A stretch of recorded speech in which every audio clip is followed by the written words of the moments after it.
The ceiling fans? They're very attractive.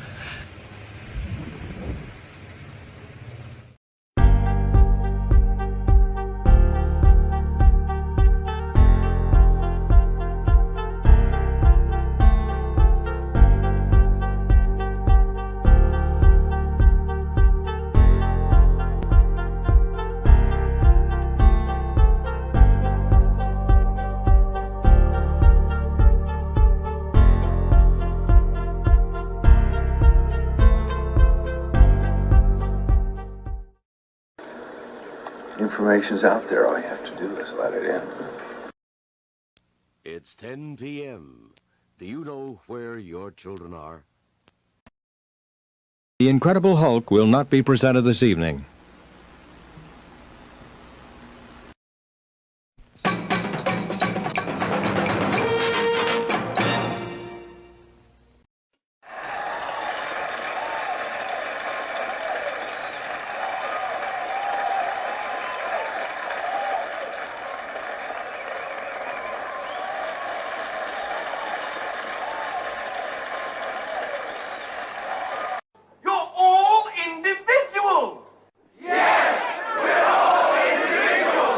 Clickety-click.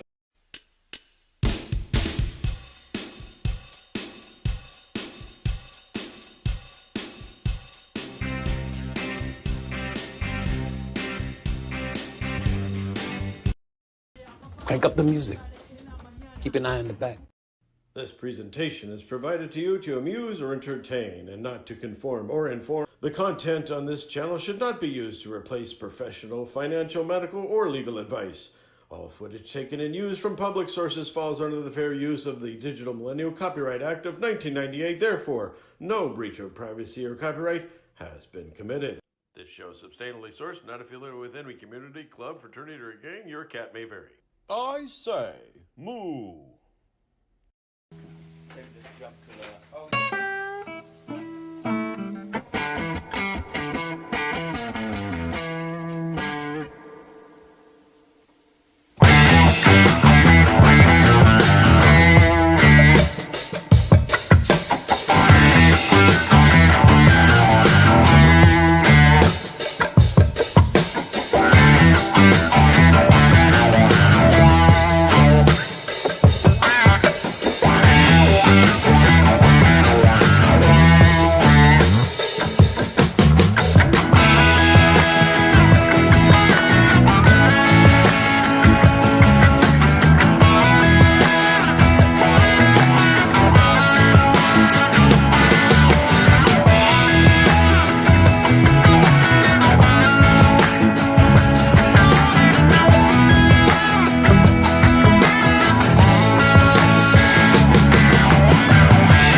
Story where the main character is now being described as having every single muscle all along his spine messed up, out of whack. It got really boring at this part, but hey, it's his backstory. It's his backstory.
Satellite tracking continues.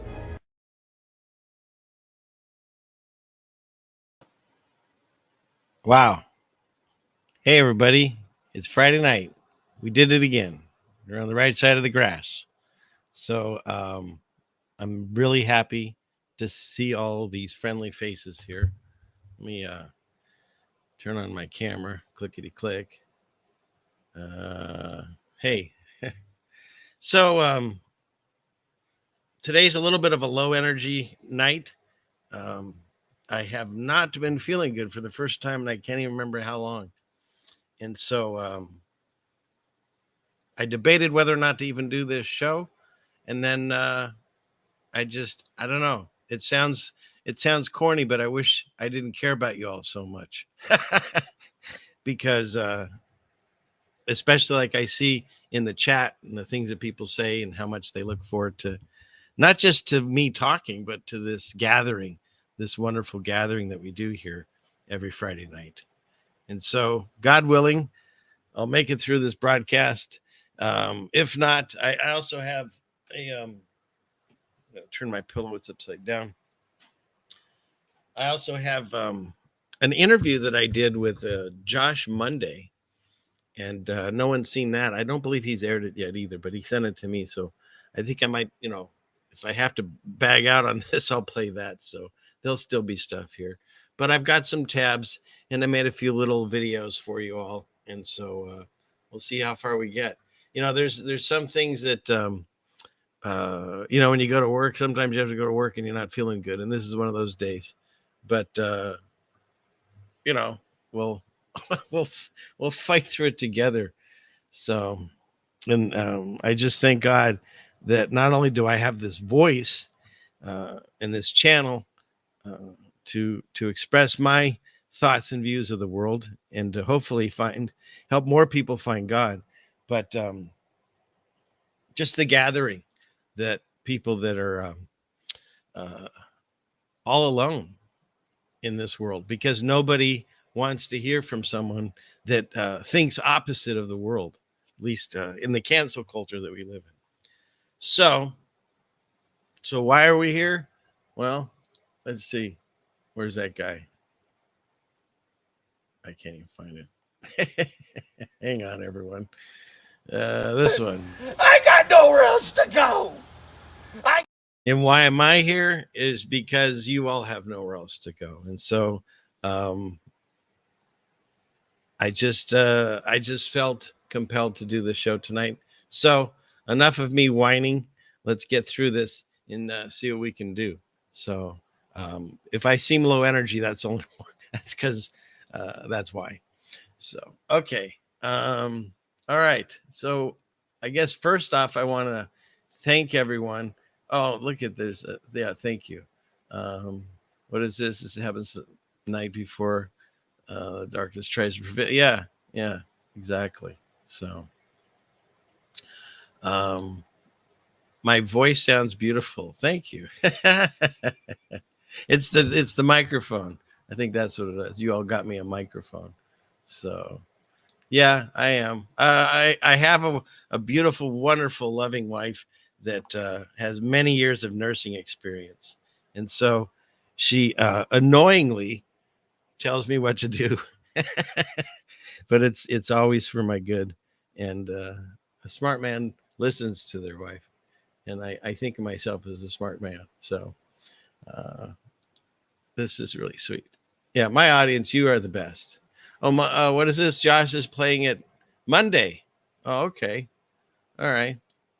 Well, he sent it to me. I could play it here. So we'll see. Okay. All right. Anything else? Did I miss? Thanks. Thank you. Appreciate all the wonderful love and support that I get. And speaking of that, I want to thank the people that do support the channel. My wife and I, basically, and my kids, and the memberships are really helping. And God bless you all that are members. And then also, there are other ways to support me. You see all the links. I don't push it, but the Cash App is the best, I get the most. But then, YouTube and different things. So whatever if you feel like. And but also people write me, not just emails. They actually write me physical letters, and it's just wonderful because nobody seems to do that anymore.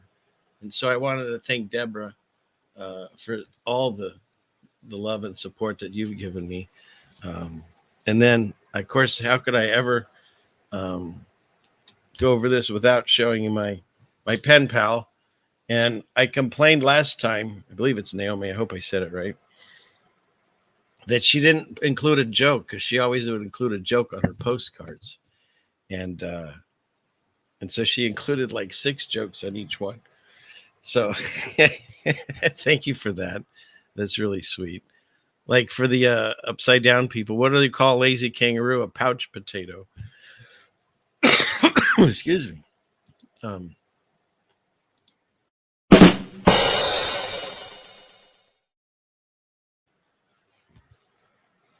Someone asked me where my sister goes hunting, and I said Alaska. And then they said, never mind, I'll ask her myself. All right. Let's see. One more. What is this? Why can't you hear pterodactyl go to the bathroom? Because the P is silent.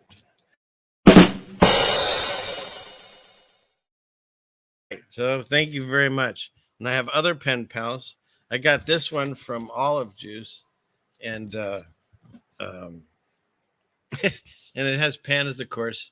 Panda sus, And so just a lot of writing. It's wonderful. It's such a lost art nowadays, Very few people do that. I'm even guilty of not doing it. It's just it's the way it is. Oh, and I also can't forget, I got one from, this was hilarious. This card came from Stephen in Australia, guy, and he wrote it upside down. So you have to turn it that way to read it. It's fantastic. Of course, for him, it probably wasn't upside down, but for me, it is. And this one's from Deb. And so thank you for that. So yeah, I think I cleared the mailbag this week. Oh, and then Ronald Lee sent my wife a beautiful shawl. So thank you for that. So, okay. I think I've covered all that. And if I missed anyone, I'll try to remember for next time.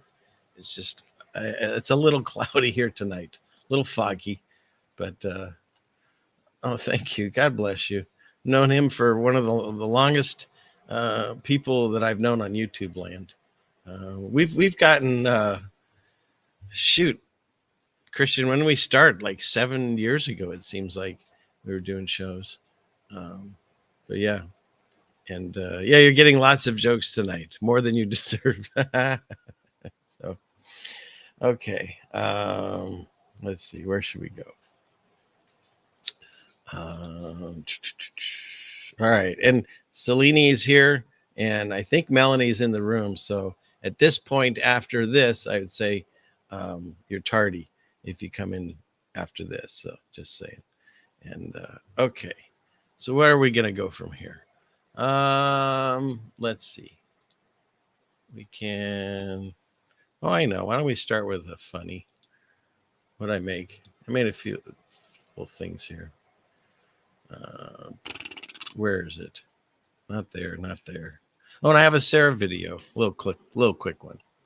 Oh, and this is called The Adventure, because one of the things that we did this week is we went and met one of our fans and had a really nice day.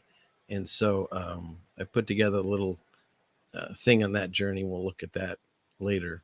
But first of all, I hear a lot of people saying it's hot out. Let's check the temperature in across the world.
Looks like things are heating up across the world. So they say. That's what makes it so difficult is trying to talk about these things on a platform that you can't say what you're really thinking, because they're teaching this new generation of children that everything is being affected by the change in the climate. And more than I think they did with the last 4 years with that, with the shot mask thing that they did. They're trying to do even more reining in of things due to this climate change. And they still refuse to admit that there's stuff going on, spraying in the sky and stuff. But I don't know. That's just the way it is. Because, here we are. And so here we are. And speaking of political things, let me give you this one. And so here we are. Speaking of political things, I came across this, and I just had to share this. So hopefully you all enjoy this little clip here that I put up here for you all. And I think you all have called this the cheap fakes video, and that's exactly what they are. They are cheap fakes video. They are done in bad faith, and some of your news organization have been very clear, have stressed that these the right wing critics of the president have a credibility problem because of the fact checkers have repeatedly caught them pushing misinformation, disinformation. Take, for instance, this video where the president is clearly trying to pick up a quarter that he found, multiple quarters. He probably found multiple quarters, and he wanted to pick them all up. But Republicans just keep lying. I mean, the president just loves picking up quarters from the ground, And President Obama is not ignoring Joe in this video. They're actually playing a game where they pretend like they can't hear each other. Totally normal stuff, you guys. And he's not asleep in this video, you guys. He's just practicing his deep meditation. Oh, and this time he didn't shit his pants. He just saw a Japanese guy and decided to say hi in Japanese. Okay, this time he thought he saw a tiger and wanted to protect the group of world leaders, So even though everyone treats him like he's retarded, he's not actually retarded, okay? That is misinformation. Thank you. What do you think of that? That's pretty good. Good stuff. Thank you, honey. I don't know what this is, but she always makes me these things to make me feel better, and I hate to drink them. I feel like I don't want to. All right. I'll work on it. Geez. So, okay. But yeah, isn't that something? I mean, of all the presidents, they really are making him out to be just ridiculous. And I know, if you know anything, watch my Yellowstone series. They're all characters. They're all just portraying their roles. But, man, they're really making him out to be just ridiculous across the world. So, okay. Let's see. Where are we at here? And, you like that, everyone? Okay, good. So, okay. Oops, what's that? Oh, gotta get rid of that. Okay, there we go. All right, so let's see. Let me share this screen here. Clickety click. We'll go here. We'll go here. And here. And here. And gotcha. So this was interesting. I never heard of this Aaron Salters, but apparently he was another guy that came up with a way of making a car that drives on water. And like the last guy that said they came up with a car that drives on water, he met an untimely end. And so there was a supposed shooting, and amongst the victims was this guy that invented this car that runs on water. and he said he had a patent pending, and we were going to see it soon. Even Joe Biden mentioned Market it. Saturday, there was Aaron Salter, the security guard, killed as he served and protected. Aaron Salter, 55, retired Buffalo police officer. Loved electric cars. So I don't know, all these stories, but in any case, I found that interesting that they had another story of a guy that created a car that runs on water, and he's no longer with us. So then there's this someone sent me just because it's a ceiling fan information, but apparently you can cool your house down by changing the direction of your ceiling fan. And even though I'm not an expert on ceiling fans, a lot of people think I am, so I thought I'd share this. So there you go. There's that. And Shapu sent me this, and it's quantum entanglement is used to measure the Earth's rotation for the first time. And more cartoons and math and things like that. But right after that, I'd sent him this one, that the humans have pumped so much groundwater that the Earth's axis is shifted. It gets exhausting trying to battle these articles, which I think a lot of them are written by AI now, because none of them seem to make any sense. But they're all they just make them up. There's not much you can do. You can't argue this. It's just the way it is. So you know what? And I think the next one connects over, where are you all, to this.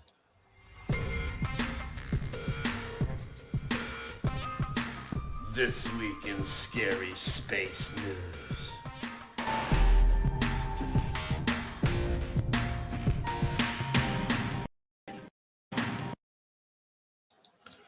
All right.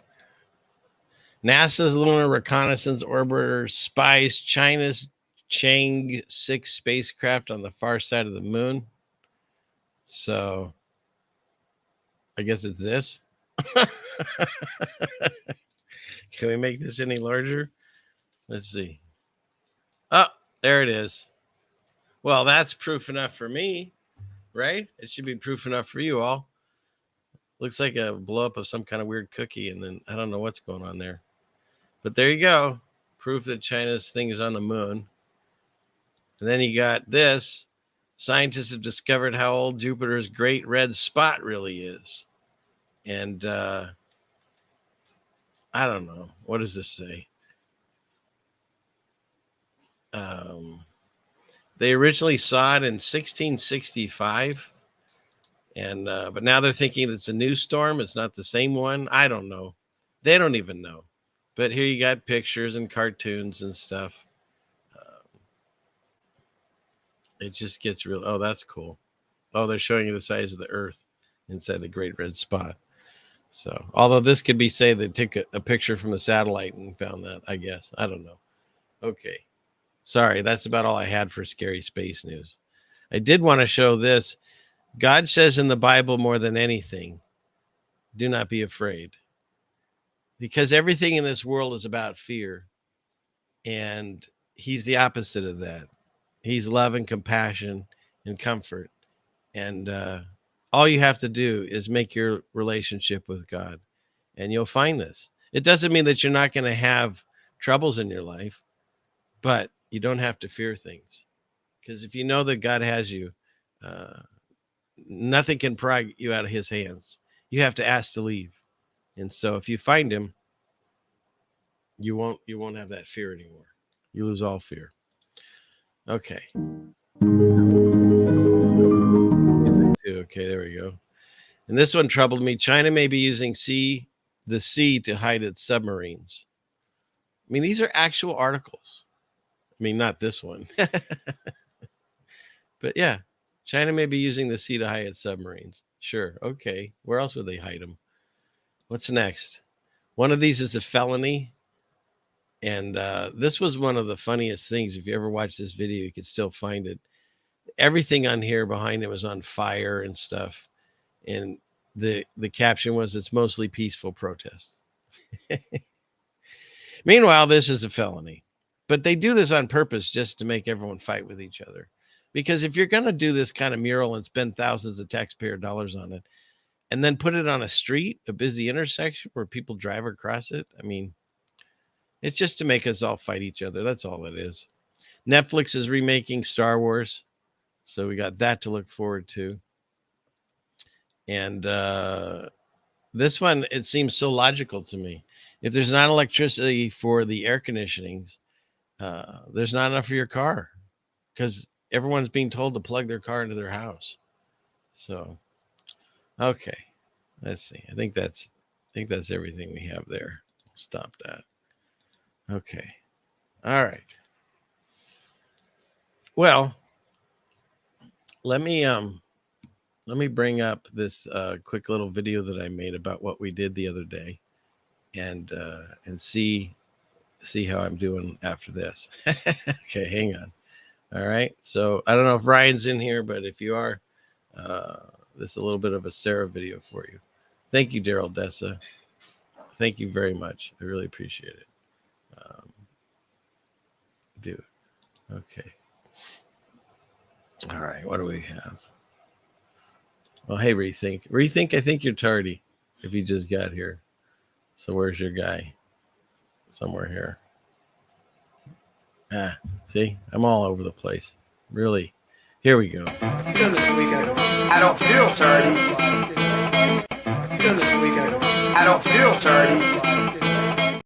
All right. So there we are. Okay. Now what? Okay. Yeah, what is Star Wars good for? I think, to me, the only good movies were the first three back in the 70s and 80s. And that's it. The rest of them, no thank you. So, okay. Let me throw out this video here that I made of our little adventure the other day.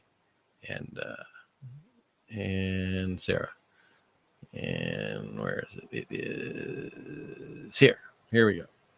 And here we go. The ceiling fans? They're very attractive.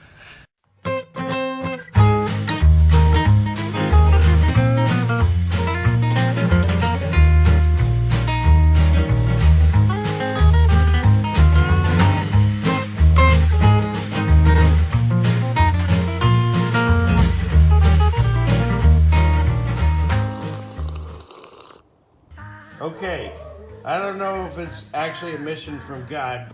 We're on a mission from God. But it's a godly mission. My wife made this beautiful soap. These are clay infused, and these are coconut oil. She also makes a wonderful tooth powder. There's a dandelion. And there's dandelion. I forgot. This one has a dandelion infusion. Dandelion will make you wise. And then she made this amazing mouthwash. And we're taking all this to one of our wonderful supporters and fans. And we're going to have a really nice day. And I'll try to film a little along the way. So let's go.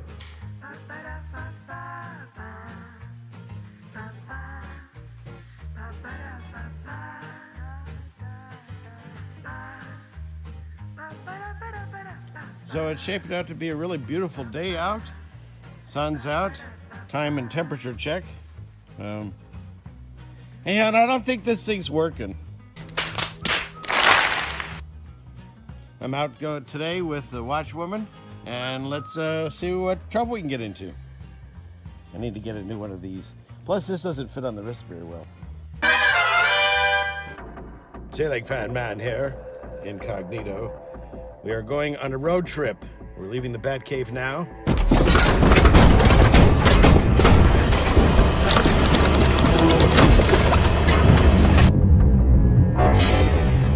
And we will be heading out to parts unknown. A little longer than a few minutes later. Safflower you got on. Be a day, something come by. And did I hear you say you're gonna leave him today and take him to that mansion in the sky? Yeah. So once again, they spray the crap out of the skies, and we get these interesting, weird rainbows.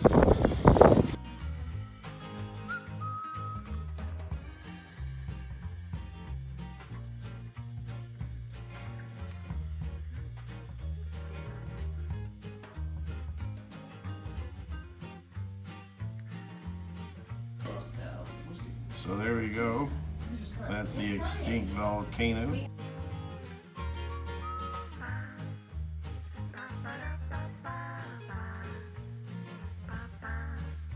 So we met in person. This is actual photo of us meeting, and yes, a lot of times when that happens, people spontaneously combust into flames. It's just too much information coming from the ceiling fan man. And yes, I do talk about myself in the third person. And so that's me meeting the gentleman that we brought the treats for. I'm not quite sure why he met us in an alley, and don't know why there's that tanker, even how they got that tanker in there, unless it was Austin Powers. Unfortunately, I was smoking my pipe, and I believe that's might have would have incurred more flames. But he also introduced us to his grandson. And, oh, that's silly. That's just a cartoon of the son. Let's get a real there we go. And he introduced us to his grandson. Get it? And then after that, we went out and had a wonderful lunch, and everyone had a great time until it was time to leave.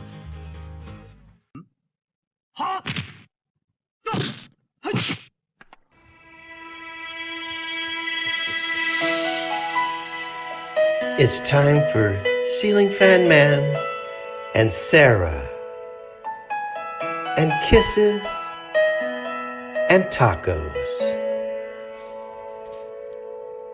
Here, remember? We had tacos. People have been asking about you, Sarah. You gonna do anything? What's that? Wanna fight?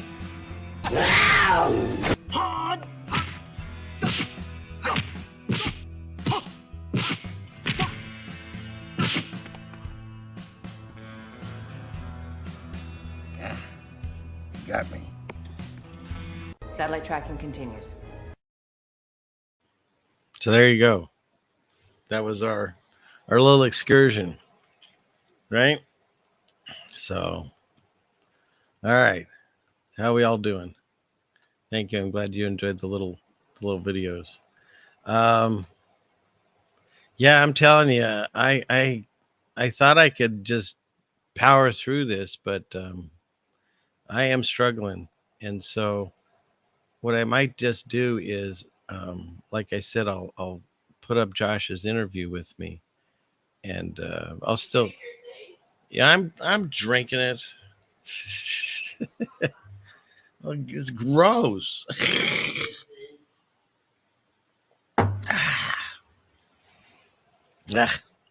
So I think, didn't I win a Grammy? I think I'm going for the Oscar.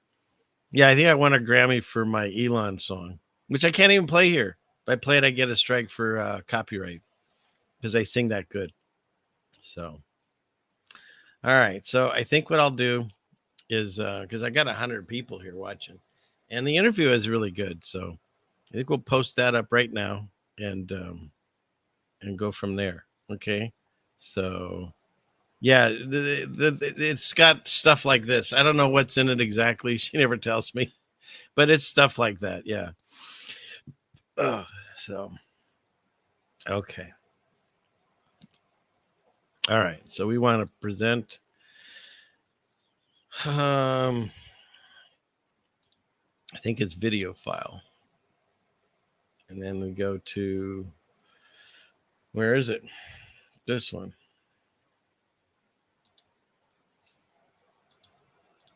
Let's see. Ladies and gentlemen, welcome to the Josh and Jason Monday Christian and Conspiracy Podcast. I'm your host, Josh Monday. If you don't know me, I'm a Christian rapper, devoted husband, father, and Army veteran. And my co-host will not be with me tonight unless he gets his computer working, which he's working on now, but that's okay. But I have a very special guest today. Can you all hear the sound? Does the sound okay? So, you got the sound? Oh, world premiere? Yeah, I can throw that out there. Where is this? Yeah, I guess if he hasn't premiered it yet. Here we go. A Ceiling Fan Man world premiere video. And I really do. I see the messages and all the well-wishing and stuff. I really do love this audience. I really do. That's the whole reason I even turned the camera on to begin with, and why I keep it on, and why I decided to try tonight. So, so thank you. Okay. So I'm going to make this full screen and sit in the chat with you all. But I'm not going anywhere. I'm just having trouble tonight. So, okay. So let's see. Let's play this. Today we have Ceiling Fan Man. I heard about you from Trish. She told me to get in contact with you, and also I know that we have a partner, also David Beverly, that I really enjoy listening to, and I think he's been on your show, and or you've been on his, one of the two. But how you doing today, brother? I'm doing great. Thanks for having me on. And, no problem. And yeah, it was from Trish or Trisha. See, I forget how, but yeah, she. That's how I even heard about you. I actually, you know, how we can both coexist on YouTube and never, you know, talk to some of the same people and never know each other was there. Exactly. It happens. Yeah. So I saw the first thing I saw was the interview you did with JT follows JC. Yes. And I was fascinating interview. And so I reached out to him while we were reaching out to each other, and he did a show with me already on my show. And I had so much fun talking to him too. So you guys are probably on the same page for sure on that. Yeah. Yeah. Biblical cosmology and the Satan's Little Season. So you guys probably had a great show. Oh yeah. But I even added a few pages to some of the things he's not looking into. So okay, well that's good. That's good. Well, we can get into whatever you want to get into, man. If you want to do Satan's Little Season, kind of go over that, biblical cosmology, whatever you want to get into, man, I'm down. Okay, well, what I thought, what I would just kind of give, because I don't know your audience, some of them may know me, but not. I fear to give you a quick, you know, short who I am and how I got here, and 100%. Show, and then we'll go from there. So, and I wanted to give a shout out. It's your brother Jason that couldn't make it. So yes. Yeah, so that'll be fun to like see him on another show too. But okay, so here's where we're at. I was born and raised Jewish, and I had to learn the Torah, which they never even told me it was some of the books of the Bible, you know, the books of the first, you know, several books of the Bible. I had no idea until I was like, well, I'm in my 50s now, until about maybe 8 years ago or so. I didn't even know that. They never told us, because I learned it in Hebrew, and I got bar mitzvahed. And but my family was never religious, because shortly after that we had some tragedy in the family, and we weren't going a lot anyways, because as most Jewish people know, you usually just go to the high holy days and then you call it good, you know, for the rest of the year. So we weren't really involved that much to begin with, and then we just stopped going. And I feel a lot of people my age, they didn't grow up with that structure of religion. Was the families were already breaking up at that point, and people weren't going to do their spiritual routines anymore. And so I pretty much grew up the rest of my life very spiritual. You know, I know the difference of good and bad and all that, but I just thought of God as like a concept of a moral way of being good, that kind of thing. And I never really put much more thought into it. And it wasn't until I went through, my wife and I, we both had some time where we were had time off from our work, because we'd both worked pretty much since, you know, we were teenagers all the way through, and raised kids. I come from where I was a single dad with 2 children, 2 boys, and she was a single mom with 3 boys. And so when we moved together as a Brady Bunch years later, she was outnumbered, because it was all boys, including the dogs that we had, and she was all alone. As I don't know how she survived, but we did. And we even took on a few of their children's friends that were orphaned, basically, and took them on too. So it was a pretty big household for a while. All of our money went to groceries, and I remember one day I bought 2 gallons of milk, and they drank it that day. And I told them, well, you make money, go get your own milk at this point, because I couldn't afford it, you know? And so we got through that. We had some time off, and the children are all grown out. And I put on the TV in the background, because we were home and I got to like listen to the news and everything all day long, which I wouldn't normally get to. And one of the first things that woke me up to the lies in the media was they had Trump was visiting whatever the president, I think it was China, where the Forbidden City is. And they have a koi pond there, and the president of China, he spooned in some fish food, and then Trump did, and then the other guy did it again, and Trump did it again, and then he emptied his box, and then Trump emptied his box, and they waved and they left. And I thought, oh, that was really sweet. I wasn't really looking into politics all that much really at that moment.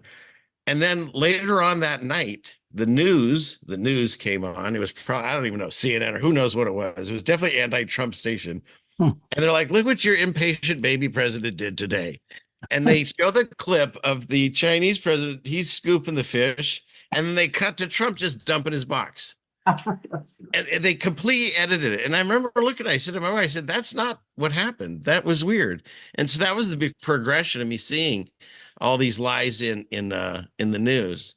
And so then, embarrassing, I can say I went through the Q phase and looked into all that stuff. There's some truth in there, but most of it's all just to tie you up again.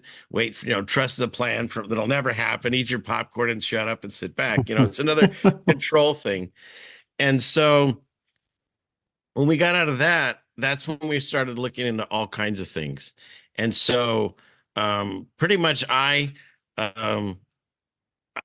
believe in nothing and I believe in everything. It's kind of the only way I can say it, because I've seen all the lies and well, we're on YouTube. So the things, the crises that are going on, whether, that kind of thing, I've seen all that. And I understand that.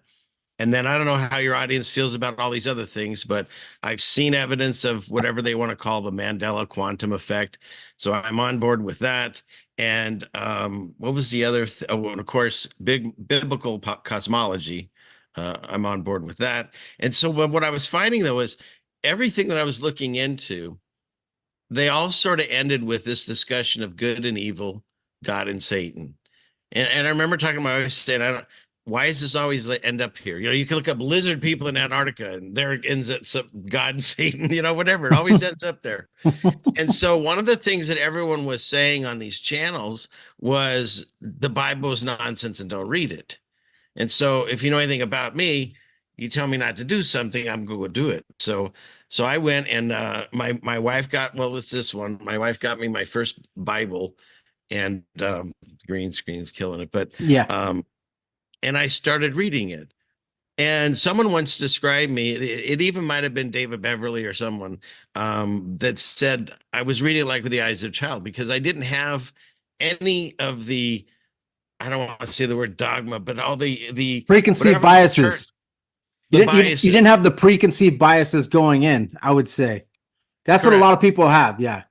Yeah. And what was interesting is because I kept making this comment when I was starting my relationship with God. I'm like, why are you choosing me to do these shows and stuff? Because I'm this little Jewish kid. I don't know about the Bible. But yet what happened to me is I started reading it, and then I could only describe it. I got a hunger for it. It was like I couldn't put it down. It was like one of the best, but the stories are amazing. That's what's shocking to me, that people don't want to look at it, because like through Genesis and all that and Exodus, the stories are fascinating. They're full of anything that you'd see on most movies and books steal from it anyways. Mm-hmm. But the stories are just incredible. There's everything in it that you would see in any great movie or play or whatever. And then in addition to that, what I started seeing was the what do you call it? Predictions that had come true already. The prophecies. Yeah. Yeah. That I could prove had already come true. And so I was like, why are not more people reading this? It's all right in there. And so what I did originally, I forgot to tell you this.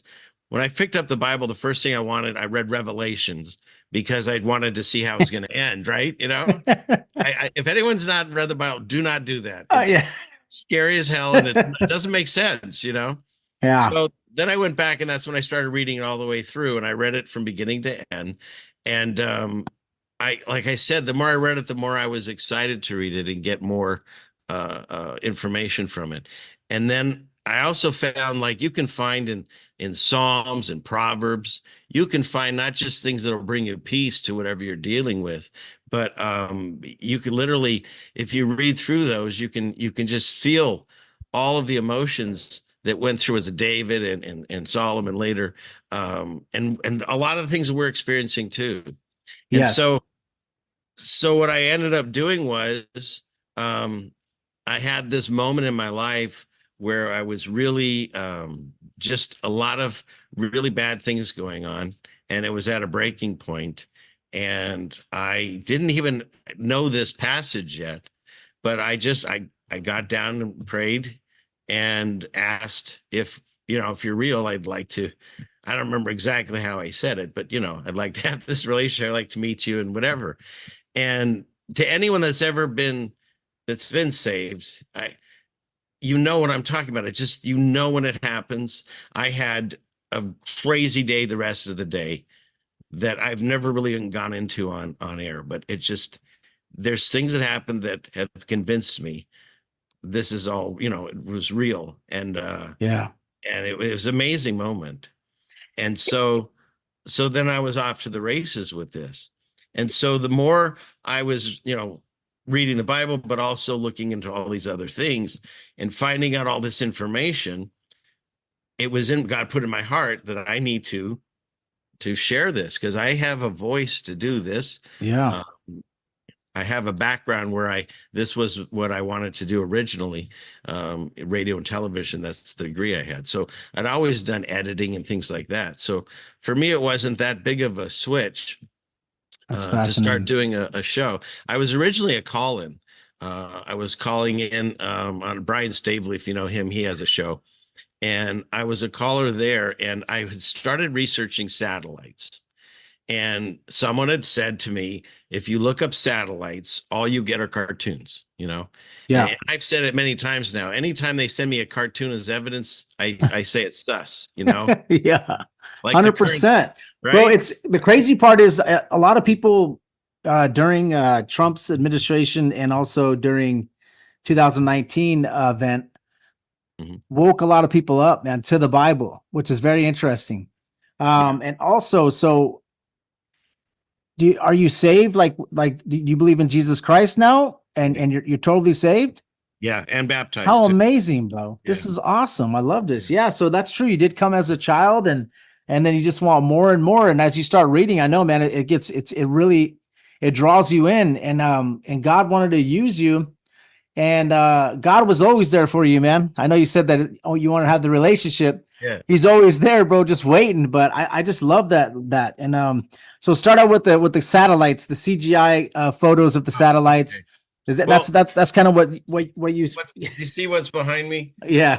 So what happened was I started by calling in because I started researching satellites and all I found were cartoons. And then I started digging deeper and I started looking into this called the Mariner programs. There's several different ones where they shot satellites out. And I ended to the Mariner 7 and the 8 and then eventually the 9. And what I noticed was they look like ceiling fans. And if you can find this picture still online, it was on the Wikipedia page at one point. It's a NASA, it has a little NASA logo. It's their rendition of what the satellite looks like flying around Mars. But if you look like, I don't know if you can see it right here. There's yeah, I can see it, bro. Right? There's a little, that really, that definitely looks like a ceiling fan to me. And so when I called in like the second time to his show, he said, "Oh, that ceiling fan guy's on the phone again, right?" And then when I made my channel, I just decided, ceiling fan man, it rhymed, and that's why I started. And I started walking around in property or areas near here, and just giving my thoughts. And what happened was I was using it on my phone to record it, and I found that if I recorded anything longer than say 2 minutes, I couldn't send it because I tried plugging it into my computer. My computer's so old, it wouldn't accept like a whole download of files. So I had to like email them to myself in these little clips. And then I ended up with a lot of areas where I had like blank space and so forth. And I'm sort of what I think they call the latchkey kid. I grew up with a lot of TV and movie influence. And I started using clips, I call them drops, of different famous lines from movies and stuff in those videos, and I sort of kind of got known for it. And so that's what I did for a few years even, I think. And I was on everyone else's live stream. I've been on not just been a guest like I am here, but I've been like partners with a few different people over the years. And what eventually happened for me was my wife encouraged me to go live. And I told her, I don't think I want to do that because then I'm going to get locked into like a weekly thing. And I wasn't ready for that. And she gave me the look, you know, and I thought about, I prayed on it and I realized, and to this day, this is what I still use. Like whenever it's so tiring and I don't want to do this anymore, I don't want to do it again. I said to myself, okay, so let's say you don't. And then when you meet God and you're supposed to give an accounting, and he says, hey, I gave you this gift and you decided not to use it. What'd you do instead? Oh, was it Netflix binge? What'd you watch? Like, you know what I mean? It's like, what could I put in place of this? And until I can come up with an answer of that's why I had to stop, but I'm still doing it. It's been like almost, what is it, 3 years? Yeah, you started about when I did. Really? I've had the show for 3 years too. I'm at 186 episodes, but here's the thing that it does besides that. It gives you a subject to study for, and it gets you to dig into the Bible more. Because if you have somebody on your show, you know, like let's say you're talking about the book of Daniel, Revelation, Satan's little season, whatever you're talking about, it at least gets you to be able to dig into the Bible. And also, Ceiling Fan Man, you don't know how many people that you are touching with your show, man, that are getting saved from you just talking, man. You don't even know. So that's another thing that God will show you besides that, is how many people are being affected by your show in a positive way. Maybe they're starting to read the Bible. Maybe you're starting to introduce them to stuff that they didn't even know about, and you're starting to get them to love the Bible again and love God. And faith comes by hearing the word of God. So as soon as you get somebody to start reading the Bible again, they start building faith, right? And then they start getting that big shield of faith to be able to block the enemy. And it actually, I mean, dude, you could be doing incredible things that you have no idea about. All you're doing is sitting behind a microphone and kind of doing your thing, having a good time and talking about the Bible and talking about, you know, some conspiracy, but you use that conspiracy to bait people into getting saved. That's what is amazing to me is what other people do is they use the bait to suck people into conspiracies and lead them away from God into New Age or something else. But we need people like yourself. We need people that are teaching people about conspiracies, but then we lead them to the Bible. We need more of that. When I started, I jumped on a podcast. Thank you for saying that. That was really sweet. I really appreciate that. No, I'm just letting you know, like you don't even know him. And or what if there's somebody that might be Jewish that hears you, right? They hear your testimony, and then that might push them to start reading about Jesus and then reading the New Testament or reading Isaiah 53, or you don't even know what you're doing, man, behind the mic. So it should be encouraging for you. Maybe God is speaking through me to you. I don't know. It just came out like that, but it's something that I also, you know, deal with it, man. I have 3 kids that are 2, 4, and 5. Sometimes I'm like, man, why do I keep doing this? Like I keep spending time away from them to do the show and what, but then all of a sudden, like a week later, I get like an email from someone, hey, I really needed that episode. Thank you so much, or whatever, you know. And I'm not doing it for that. I really try to do it for God, but really it's like you said, that was a powerful point that you made, it when God has you up there and he's asking you, you know, I gave you this gift and all this audience, all these sheep, and you were leading them, and then all of a sudden you just dropped them off. Look how many people like fell away from the Bible, or who knows. So you know, it's something that you should take serious, but you should also know that when we're radio hosts like we are, we become a pastor for some people, even though we don't have you know, our degree or whatever the heck people have, you know, the sermon or a seminary school. I'm sorry. But you become like a pastor for some people, you know, and you never know who you're affecting, and in a positive way, and then hopefully not in a negative way, you know? Yeah. And you're right. There's been a handful of people that have written me and told me some of these stories. I get emails from a lot of people, but specifically what you're saying. And it warmed my heart too, because like you say, you don't need the validation. The validation is you're doing this for God. Yeah. But it's nice to get that and see that once in a while. And they say, what is it? You say one person and they all erupt in cheers and all that. And yeah, all the angels are cheering in heaven.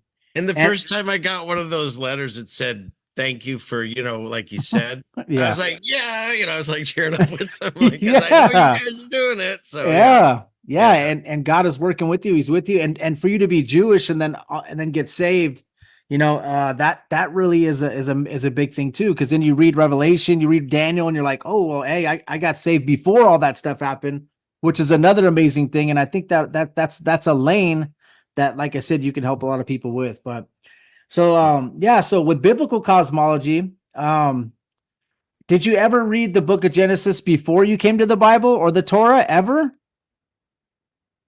I read Genesis. I read the Torah, but I was reading. Okay. And so I didn't really even know what I was saying, except certain passages they translate to you. Okay. When you're reading Torah passages, you're kind of you're just going with the flow, saying it in Hebrew, but you're not really understanding it. Yeah. I mean, think about it. I went through Hebrew school, so I think it was at least a couple of years, maybe longer. So I was like, what, between the ages of 10 and 13, when I'm having to go to school. And then if I didn't have enough ostracization at school, being the little Jewish kid, there was 3 days a week after school, I had to go to Hebrew school and learn another language. And then they really don't even want, like, it'd be nice if I still had that skill that knew Hebrew. Yeah. But here's what they did. Here's the catch. They teach it to you with the vowels, all the little dots and things that you see in Hebrew. And then when you go up in front of the huge crowd with a bunch of relatives you've never seen before and probably will never see again, you have to read out of the Torah. There's no vowels. So I think they really want to frustrate, because I'm 13. I got through it, had my party. I was like, I'm done with this. You know what I mean? It's like, it's another way that religion just keeps you from actually figure out what it's for. It's not there for all the pomp and circumstances and all that partying and stuff. It's so you could get that closer relationship with God. And if I don't even know what I'm saying, then it's useless in that way. And so that's why I didn't even read the Bible or pick it up until, just in my 50s. Yeah. And I don't know when you got saved, but most of the people I talked to, it's many years ago. And here's what happened to me. When I finally got saved and I started talking to God, I would start every prayer with, I'm sorry I didn't know you until now, because I felt guilty that, like you said, he was always there. I just didn't know it. I couldn't see him. I ignored him, whatever. I didn't see the signs. If something happened, I thought it was lucky. And then when I woke up to it, I said, okay, I kept saying, I'm sorry. And I don't know. It's not like I hear a booming voice of God. Whenever God directly will talk to me, I'll be worried or thinking about something. And suddenly the answer is in my head, almost like someone whispered it, but it's just there. And so that's how that first time when that happened, when I kept saying that. And then one time I heard in my own head, you don't need to say that. I know that. Yeah. He knows everything. So like, because his relationship with me didn't just start then. It started before I was born. For me, it just started. He's like, so that's why I took away from that. But he saw what you went through as a kid, and when they made you do Hebrew and they made you do that, and they force you, and that's what he knows that's what caused that tension between you and the Bible. And you were just like, hey, I'm done with it. After I get done with this, repeating this, you're basically done. Like, hey, it's just, they're not making it important to you. They're just wanting you to do it to impress the family, right? So you're just like, I'm good. So he sees that. But the important thing is, even though you were 50, I got saved, I would say, like, fully saved about 8 years ago. That's right. That's about, I think around mine. Yeah, 8 years ago. I would say 9 years ago. 6 years ago for me. Before I joined the military, I got saved, but I wouldn't say I was walking with God. I would still, dip, smoke, drink, whatever, drink beers and all that stuff. But like, I'd say 8 years ago, I took it like seriously. And then like 7 years ago, like started walking with God. And then I would say like 4 years ago, like fully, like where I'm not even, like, God has like got me, like he just took me out of a lot of the stuff I was chained to. And I would say recently, like in the last 3 years when I started the show, now I feel like the accountability is here, like fully, like God is like, hey, like I can't sit here on my show and start talking about what someone else is doing if I'm doing it. So I feel like I have to be like A1 now and like a little more like an ace. Like, you probably feel it too. Oh yeah. If you do something wrong now, it's like, you feel like, dude, I feel like terrible, like, like really bad. So he said the accountability is going to start with the church, right? So that would be us. Yeah. Saying this stuff. So now we're representing him. Yes. So yeah. And You it's feel funny. it. Like, I I have to please God, and if I know I've pleased God, then I have to please my wife, and I know if I pleased her, then I'm all good. You know, So I have to please God. I have to please my wife. Then I have to please my kids. I got to please my work. well, yeah, I got to I please my hear you. podcast group. I got to please. It's like that. Then my Yeah. pastors. It's like, you know how it is, man. There's a lot going on. But hey, it's such a blessing. You know what? This is what someone told me. This lady told me. She was older. She said, "Thank God you have all that stuff. You know, you might have 6 things you're juggling, but thank the Lord that you have it, because she's an older lady. She probably doesn't have all that stuff. She might only have one of those 6 items that I'm trying to juggle. So thank the good Lord that we have it, even though it's a lot. It's just thank God. Some people don't have a job. Some people in the military, because I was prior military. Some of them don't have hands. Some of them don't have toes. When my friends get stressed out at work, I always say, just wiggle your fingers and toes. At least you have that. You know what I mean? So it's just a blessing, man. It's such a blessing. And I love the fact that you came and even though you got saved at 50, you did come to the Bible as a child. You had no preconceived biases, no lane you were trying to follow. You just got to start a relationship with God. And do you go to a church now, or do you just do your own thing? We actually just started. We found one we liked. It's a Baptist church. And it's, okay. Awesome. That's they read another out of the accountability thing. Yeah, well, they read out of the KJV, and I'm not like a KJV snob, but what I found is this: I started with that book because I was like, if I'm going to read the Bible, they say that was like the closest translation. I start there. A lot of people have problems with it, but because of the courses that I took in college. One of them was a voice and diction class, and that guy made us read like all the works of Shakespeare and stuff for that class. So I got used to reading, thee and thou and all these, things that the way they talk in here. So it wasn't that difficult for me to get into it. And now I'm really happy because as I see all these different translations, and there's literally just tons of things taken out, altered, and not that the King James hasn't been messed with. I get that, but I think it's the closest that we had to the original scriptures. And I also throw this out there: the God that I talk to and believe in, he can get his message through this book, regardless of what's been done to it in the past or in the future. Yeah, and it's so helpful. And I've told people, you don't need the Bible to make your relationship with God. But it helps you understand what's going on and how to get through it and how to have that closer relationship, because people have gone through all these things in the past. And so rather than us having to experience it, they were written down for us to take note of it, to try to, mimic those things that we saw. And my wife was the one that said this to me, but I truly believe Paul is our apostle, because when he was in prison and he wrote all these letters and stuff, each one is shaped to the people that he was talking to, because they were all living in different types of sin or whatever, like we all are. But rather than just do a blanket like email, he made them very specific and how they were acting and what they should do better. And that's how I feel that the takeaway on it is for us is that by reading these teachings, we can learn how to be closer in our walk with Christ, and also, help bring others to it, like you and I do, and other people. Yeah. And Paul was like, he was no joke, man. Besides, he was like either 150 or nothing, So when he got saved, I think he just gave it 150% effort, and he was super smart and intelligent, him and Luke, which Luke was a doctor, they would hang out. He's like a scholar, he knew his Torah, right? So I think he's definitely, I think that's true. I take it the same way. I think Paul was, and I really look up to his writings, and I love reading Paul's writings. So when you got into like biblical cosmology and you started looking up like the Strong's Concordance for certain words like firmament and all these different things, do you do that when you do biblical cosmology? Do you Well, start? here's what happened for me. I didn't come to biblical cosmology. What I did first was flat Earth. I ended up, because of my, like I said, looking at the satellites and things, I saw that NASA lied about everything. And then I didn't believe in the moon. I don't know how your audience feels about all these subjects, but like I said, Bro, I'm on. they're on board, bro. Come on, man. I'm like the biblical cosmology guy. I do Cool. like 50 or 60 shows like on different podcasts on that subject. Maybe not 50, but who knows? That's why I got to jump on your show, man.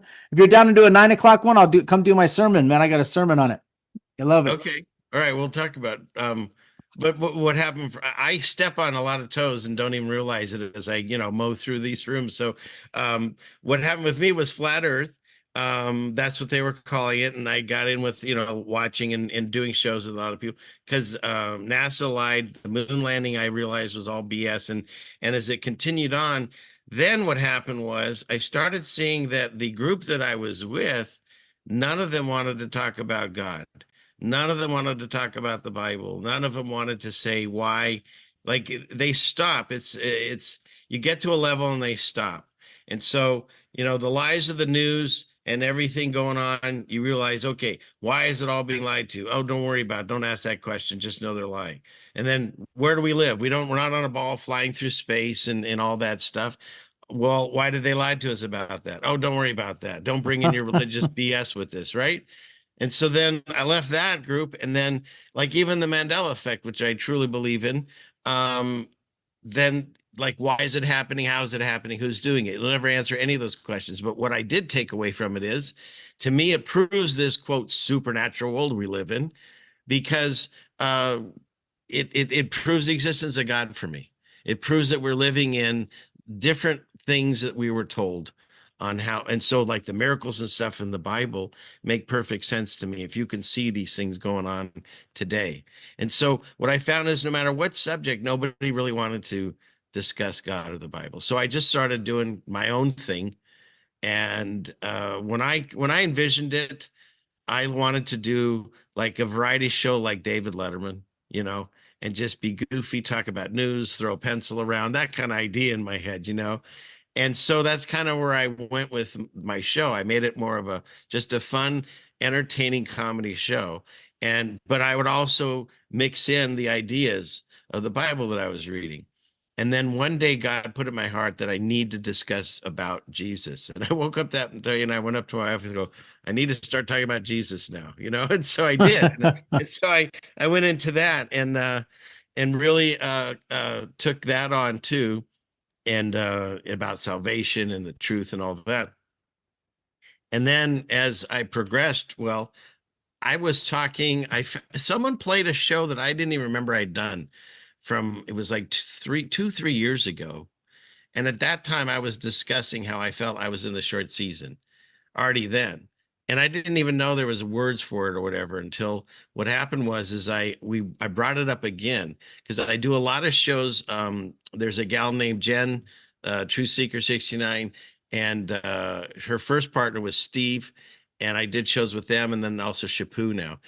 And we talk about the evidence where you can see buildings that have been, burnt down, melted, flooded, like Tartarian stuff, all that stuff, and how they were built, and the orphan trains. We covered all that stuff, and the more we kept discussing, I'm like, what if we are in the short season, then, or the little season, I guess it's called now. Then that means that other stuff has already happened, and so then I started looking into that side about when Jesus is in a room and he's literally saying, this generation won't pass away before you see all these things happen. And he's saying that multiple times. And then I saw the passage where he's talking to the high priest, who's like nobody special. I mean, he's a high priest. He's like, you're going to see it. And then he talks to the people that pierced him. He's like, you're going to see it, and you're going to see it. And everything sounded like it was coming. It was urgent. He told the women, pray that you're not going to have babies and be nursing and during this time. Why would you tell people it's be fruitful and multiply? Why would you tell a generation of women to stop having babies if you didn't mean that generation and you meant 2,000 years in the future, And when you when the disciples pull you aside privately, it says they asked him privately, when will these things happen? And he's like, you're going to see all it. No, he was talking about someone else in the future, And I didn't know until when I started discussing it again recently, I stepped on more toes because then suddenly I had a new label they threw on me, the preterist. And I didn't even know what that was. And so I went and I looked that up. I read the things about it. I'm like, nah, I don't think I believe in it because there's stuff that has not been fulfilled. So I'm not. So I get sick of the whole labeling thing because I've said this on my show. When I realized when I rack up my labels so far, they called me Jewish. And I read the Bible, they called me Christian. And then when I said, no, I'm Jewish, they said I'm a Messianic Jew.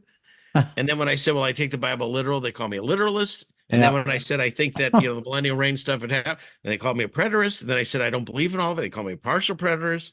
I believe that pigeons are drones. So I'm a pigeon agnostic. And I believe there's something sus about pandas. These are things I talked about with JC or JT. So I'm panda sus. So those are all my labels to this day so far. And, Flat earther, biblical cosmologist. You forgot about that. Well, I like biblical cosmology. I don't like saying the flat earther thing. There's more to it than that. Yeah. That's I say biblical cosmology because I'm like, I like that. Yeah, I like it better. But yeah, I didn't know. In fact, there was a Christian we had just met in real life, and we were going to start, doing some Bible studies with or whatever. And when I told him, the whole flat earth or biblical cosmology, he looked at us all like bizarre. We never saw him again. And then, those posts that you get like next door, he was on there going, wow, I met some sane people and suddenly realized they're nuts, because and I'm thinking, are you not reading the same Bible? Am I, that's like, it's stationary, it's on pillars, it's core, it's like, I don't know. And what is it in Job where it says it's like a wax seal that's pressed down? I mean, everything describes the idea that we're not flying through space, that there's a firmament dome, nothing's getting in, nothing's getting out, water's above and below. And yet still, they still think that's crazy more than anything. Isn't that wild? It's I deal with it too. I got kicked out of text threads at my church just for sharing, some of the podcasts that I do on biblical cosmology. They say it's divisive, you're dividing the flock. And if they gave me like 30 minutes of their time, I could show them exactly what's up, That's all I would need, 30 minutes. And once you know, you're held accountable from then, so maybe they just don't want to be held accountable biblically, and they don't want to be the one that's going up against science. They don't mind going up against science when it comes to evolution or the Big Bang Theory. But as soon as you bring up cosmology, everybody just turns off, man. That's why, there's a demon behind it, Even some Christians won't go against evolution now, and some of them won't go against the Big Bang either, or the 13.8 billion years. But the thing is, once they find out that science is telling you that the stars came first, then the sun came, and then the earth. Now that's you look in the Bible, and the earth came first, right? And then the sun, moon, and stars, right? So and once you can show them little things like science versus the Bible, that's what I do when I jump on people's show. And the very beginning portion, I'll tell them exactly what science says. I go over the scientific trinity, the Big Bang Theory, evolution, and then the heliocentric model. And I kind of point out the Jesuit stuff, the Freemason stuff. And then I go tell exactly what science says. And then I say, all right, now let's see what the Bible says. And if you compare the two, it's like, as it's night and day.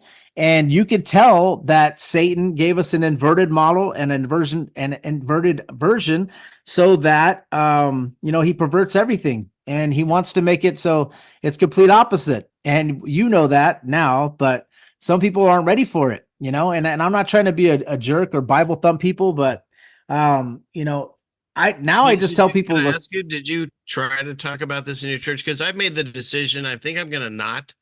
I'm getting a lot out of that church, and I have these shows to talk this side. And if they're not ready, I don't think I want to be that person right now yet anyways. Yeah. But what I do is I share it with my pastor, and if my pastor doesn't want to listen to it, it's okay. But all of his people that are like that serve for the church, a lot of them listen to my show, and they're down with it, and their wives are down with it. Like they listen to a couple of basically they just listen to the podcast, and once they hear me on a show and they're like, if it's biblical, then I'm down, and that happens. But these, like you said, man, certain churches, like Calvary Chapel is one that I go to. It's non-denominational, but they have a certain lane that they fall into. That they'll be like a 7-year tribulation, 3.5 years of peace, then 3.5 years where the Antichrist takes over, and then the tribulation starts, and they're like in a certain lane that they just don't go out of. and they have elders that probably tell them, hey, you need to stay in this lane. When it comes to like reading the word firmament, they'll say canopy or they'll say expanse, and I'm just like, so I'm just like you, man. I don't want to be divisive, and I'm not going to be that guy. When my pastor has a sermon, he could do his thing, but afterwards, sometimes I'll come and talk to him and say, hey, bro, I'm just letting you know, man. Like you said expanse or canopy, but bro, the word is firmament. It's rakia. It's solid. It's not what you're saying, man. You got to understand. So you're in error when it comes to that. I'll talk to him, but we're friends though. Like we work out together. But I haven't worked out with him for a long time. But during 2019, he'd come over and work out with me. But he's down with the moon landing being fake, but he's not ready for biblical cosmology yet. And a lot of pastors aren't. But what I'll tell them is, listen, if you feel like I'm in error, then just hop on my show and let's go verse by verse, and I'll have a debate with you, a brotherly debate. And then most people don't want to do that. They're not ready for that. Well, I watched this one gentleman. He's a pastor, Vlad, and I get a lot of. I challenged him. Oh, you did? Yeah. Yeah. Well, challenged him to a debate. I haven't, I know he doesn't believe in biblical cosmology, but a lot of his preachings, I got a lot from. I mean, it's really very uplifting sermons he gives. And why did I just bring him up though? No. Well, he did an Instagram post where he was saying that the world's not flat and that it's a globe, and he did an Instagram post about it. I don't know if you saw it. But, no, I didn't. Well, I believe that he has great sermons, and a lot of pastors do, man. And it's not like I remember what I was thinking about him. Yeah, go ahead. He gave me this word called strongholds. And I find that is what's happening when it comes to biblical cosmology, Mandela effect. And now this new thing with the millennial reign thing, it's a stronghold. And this latest one, the grenade I stepped on, where I said, I think, first of all, the rapture, either it doesn't happen or it's already happened. They don't like that. Because if you've grown up in the church and all of your what'd you call it? Not dogma. What is it? The non-denominational or denominations? No, when I said dogma, you said there's a better word. The way the church has like brought you into this and give you preconceived biases. I said, So they've had that since they were a child. And so it's funny. I had some people that would come up against me and say, well, you've only been reading the Bible for 8 years or 6, whatever. And I've had it my whole life. And what I noticed is because of that, they were promised that not only if they're going to get raptured, but regardless, they're going to have the 1,000-year reign with Christ, and they're going to be able to, do all these amazing things.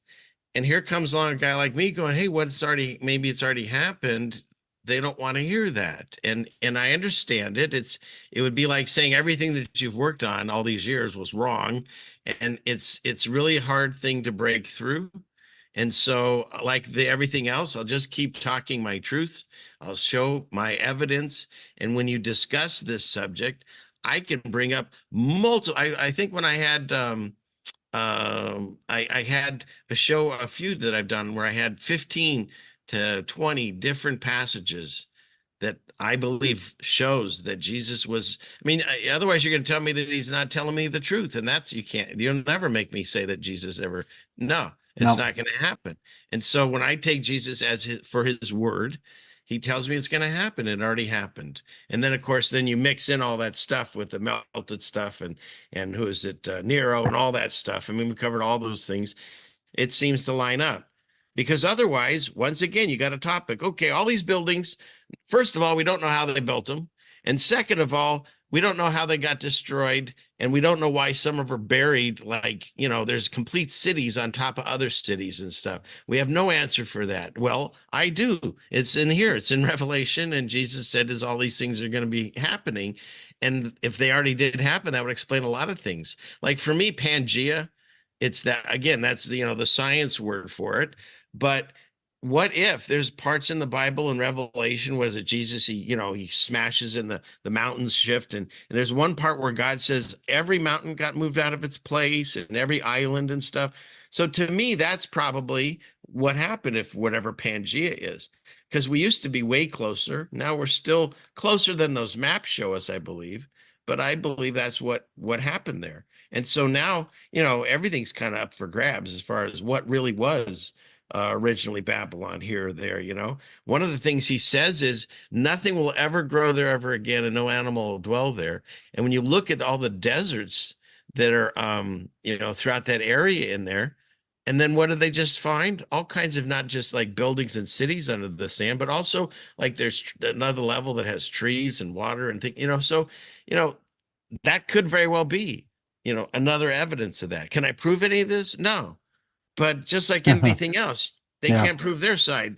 But I do have a lot of scripture that Jesus is saying it's going to happen right away.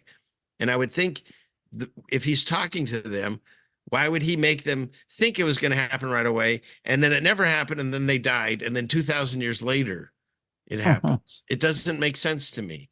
But the people that have been grown up in the church, that have been waiting for that moment, they don't want to hear it and they won't look at it. And so I'm like you, I'm not going to beat them over the head with it. I'll just keep doing my thing and pray that their eyes will be open like mine were, because they're reading the same book as I am. They're actually waiting for the same thing. Where we are in the timeline doesn't change your salvation. What it does is either you're waiting for Jesus to come back for revelation and clean house, or you're waiting for the end of it where he comes back. Either way, we're still waiting for the same thing. But it's another division. It's like we got to the finish line and Satan is making us fight again. Yeah. Right at the end. I think it's interesting because I used to be, 7-year tribulation. I used to be, I would say right now I'm a dispensationalist, but I'm not convinced either way, only because I have a podcast where I have people come and give me different views like yourself, or I have someone come and give me all millennial view and then another view, show me where dispensationalism even came from, show me this, I get all these things shown to me. So it's hard for me to land on a specific, because I could tell that the rapture was used to get people to come to church and the hey, if the next event's going to be the rapture. So come to church and keep your butts in the seat, and it packs the house and everybody's like, okay, well, hey, I better be in the church because the rapture's coming next. But if you're sitting there waiting for the rapture, then you're not doing your job. You're not supposed to just be sitting waiting for a rapture. So Satan uses, he's real slick, and he uses seminary schools, and I know that, Schofield Bible. I know about all dispensational stuff now, and it's hard for me to land on a eschatology now. When before I was like, hey, this is exactly what I believe. I know I believe this, but what I started asking people that are trying to tell me that the end times are coming, give me chapter and verse of exactly what you just explained, and they can't do it. Give me chapter and verse of when the Antichrist is going to do this. And usually they can't do it. And if they do it, it's usually something that you can't discern it very easily. It doesn't mean it's 100% what they said, like Daniel 9:27. But I used to think before I started studying everything for myself, hey, this is exactly what's going to happen: a 7-year tribulation, 3.5 years of peace. Then the Antichrist is going to come to the abomination of desolation. Then the end of the world comes after that. That's what I used to think. But when I try to have somebody put all that stuff, the false prophet, Antichrist, when all these events are going to happen, into actually verses in the Bible, I'm not as convinced, because they can't just go like with biblical cosmology. I could go from Genesis to Revelation, and I could tell you all these different verses that line up and tell you biblical cosmology where it can convince somebody. But when someone tries to tell me about eschatology or about end times, that's my new thing. Give me chapter and verse of exactly what you just explained right now. If you're going to give me a timeline, tell me exactly where it says that in the Bible. And then Ceiling Fan Man, you probably know, it's hard for people to do that because they've been taught tradition mixed with God's word. And now seminary schools come in, liberal seminary schools, and then they tell you, hey, you need to teach this. And then now you got a church saying, okay, we got to stay with this exact teaching. And then everybody that's in that church is all a certain way, right? and they don't ever veer off. And then when they have somebody like you on YouTube talking about, hey, it's Satan's little season, then they're like, this guy doesn't know anything. He didn't go to seminary school. So yeah, that's what happens. But people fail to realize that your pastors are amazing. They have a lot on their plate. They're doing great things, but your pastor also have somebody that's telling them what they can and can't teach. Correct. And that you got to realize that. So when your pastor teaches you something, you take what he taught you, go home, study it. Dude, we got so much information. There's no excuses anymore. You could check exactly what he said. You could check it in Hebrew. You could check it in Greek. You could check the Strong's Concordance, the lexicon, and you can find out like, hey, your pastor's not, he's telling you that, but it's not exactly that, because the Bible is not saying exactly that. So it's it's very interesting. Josh? What's that? I find that very few people actually read the Bible. Now, we know the people that don't believe in it don't read it, but of the Christians, now I saw a survey, which I'm sure was skewed, but of the people they surveyed that were Christians actively going to service, they said 60% didn't even read it. And I think the rest of them, I think it went down to like 5% actually said they would read it on a more of a almost daily basis. But pretty much the rest of the population, they don't read it. And there are people that think they're reading it because they have it with them all the time, and maybe occasionally they'll read a passage here or there. But to actually, what I do is, instead of just walking around reading all day, when I'm doing other things, instead of where I used to listen to music or some podcast or something, I'll put on scriptures. Yeah. And that's how I've read. Now I've read through this 3 separate times, in addition to going in and reading certain teachings. Yeah. And what I found is I'm starting to know a lot of it. I don't necessarily know the passage numbers and stuff. I've never been good with that stuff, recollection, but I know the stories. And like God says, it'll be written on your heart. And so I'm starting to connect all these different pieces together.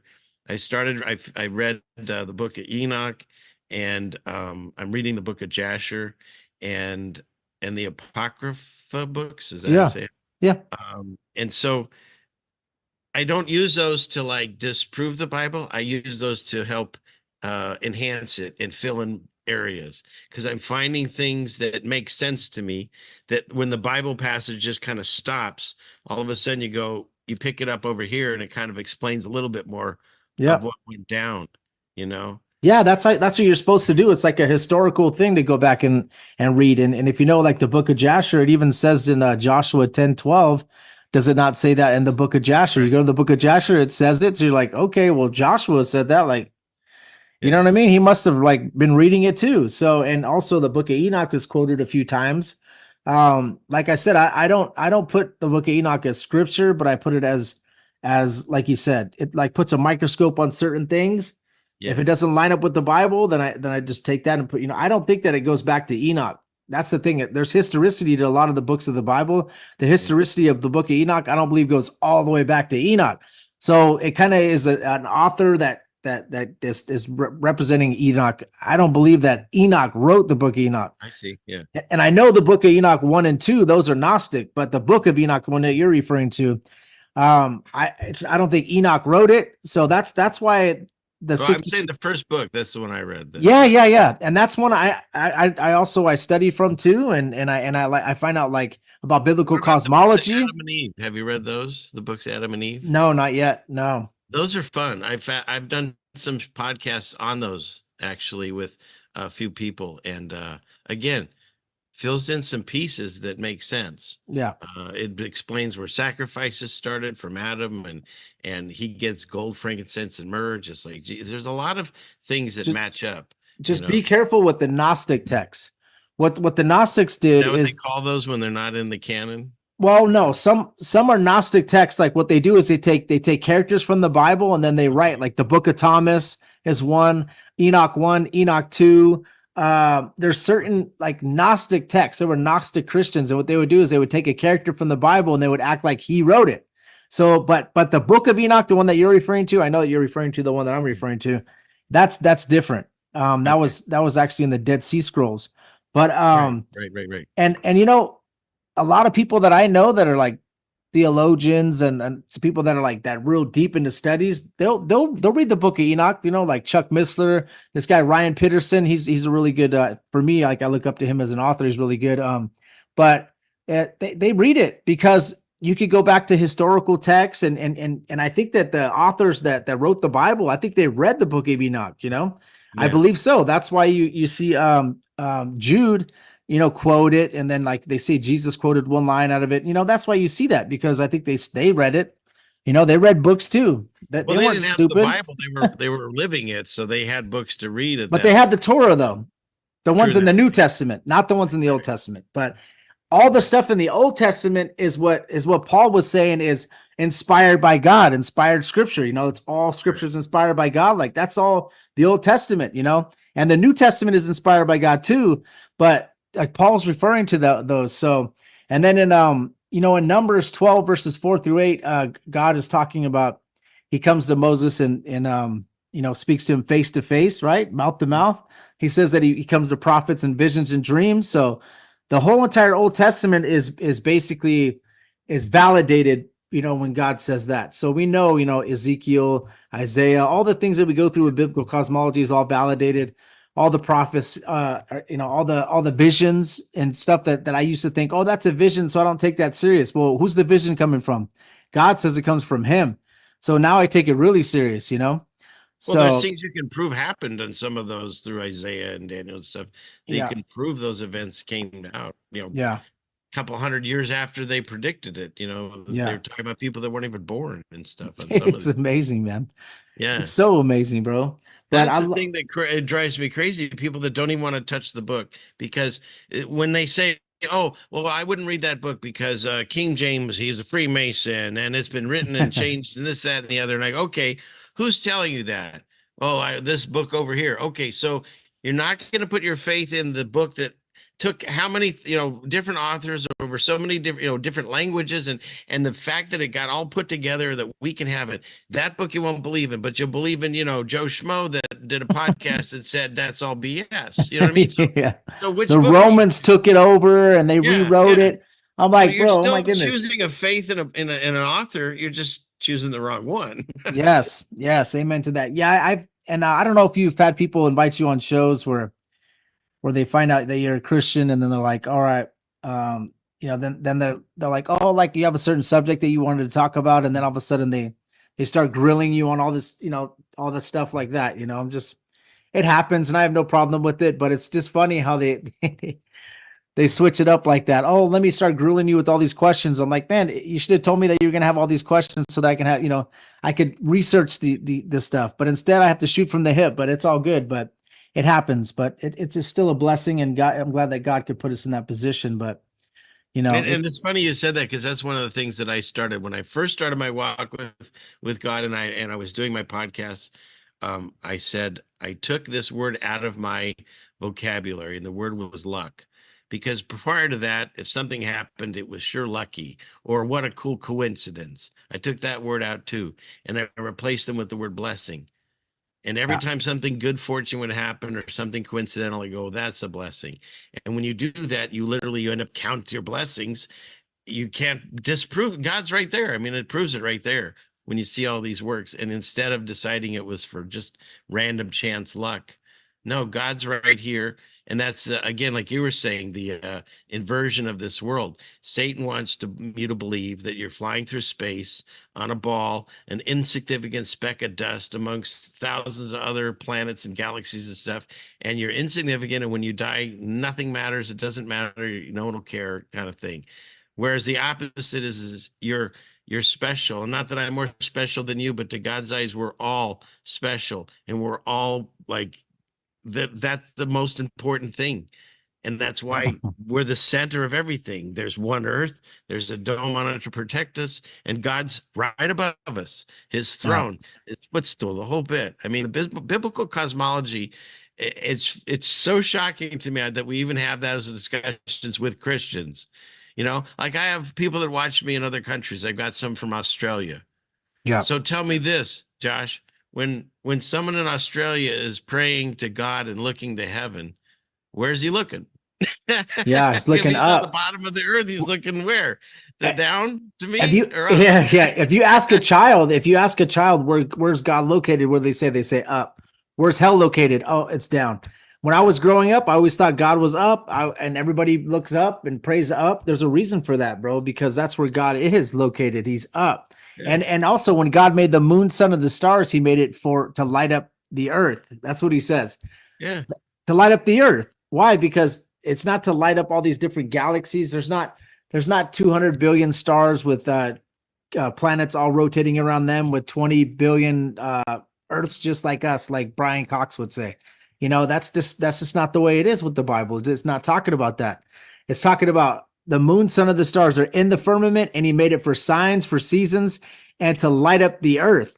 When you hear stuff like that, you're like, wow. And then he made the earth first, right? So he made it special for us because we are special for him. We're his creation. And then when it talks about Isaiah 40:22, it is he who sitteth upon the circle of the earth. A lot of people forget the fact where it says that he's sitting upon the circle of the earth. Like, what does that mean? How does he sit upon the circle of the earth? Well, he's sitting on a throne above the firmament, looking down on us like grasshoppers. And if you cross-reference that to Amos 9:6, where it talks about, it says troops in the King James, but it says vaulted dome in the NASB 2000. And that word vaulted dome is actually binding heaven to the earth. That's what vaulted dome means. Binding heaven to the earth, not binding heaven to the cosmos, or it's actually binding heaven to the earth. So that vaulted dome is binding God's throne to the earth. And when you find that out, it's so amazing.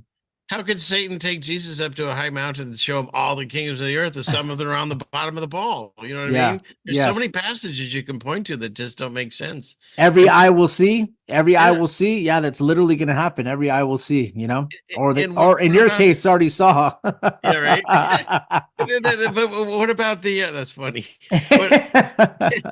What about the whole idea? Like, we live in a time where they've convinced people. It blows my mind. To not trust your own eyes. They literally tell you that. Like, no, we'll tell you what you're seeing, kind of thing. 2 + 2 is 5 kind of stuff. Where the same stars are the same ones throughout history. Like, they've been ships have been using the same ones. Why don't I see different ones on the different seasons or the different times of the year? It doesn't make any sense when you start looking at it with the eyes of a child. When you see a rocket go up and then it arcs down because it's crashing into the ocean in the Bermuda Triangle. No, it's because it's curving over the curvature of the earth. When you start seeing it, it's like the emperor has no clothes. It blows me away that, I was part of it, so I don't get mad at anyone. No, because I was them. Just, whatever, less than 10 years ago, I was them, 100% on board with all of it. And now I'm on the opposite side of that. And so I can see they don't see it. For whatever reason, God's not opened their eyes like he did me. They're not ready, or they choose to ignore it. I don't know what the reason is. And so all we can do is be patient and pray. Because when I got into this, I thought, I figured it all out. I'm going to awaken everyone that the sound of my voice. It'll be like all the movies, right? We'll charge and everything will be saved and fixed and all that. And then, like you figured out too, after a while, you found out, no, it's the opposite. Everyone kind of walks away from you. Family and friends stop talking to you, that kind of stuff. Even Christians, man.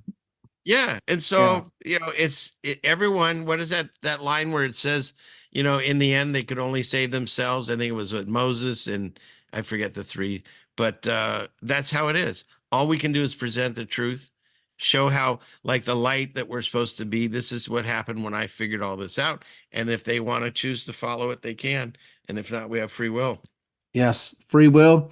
And everybody could study, everyone could study it for themselves. If you present something and that's what you do, man.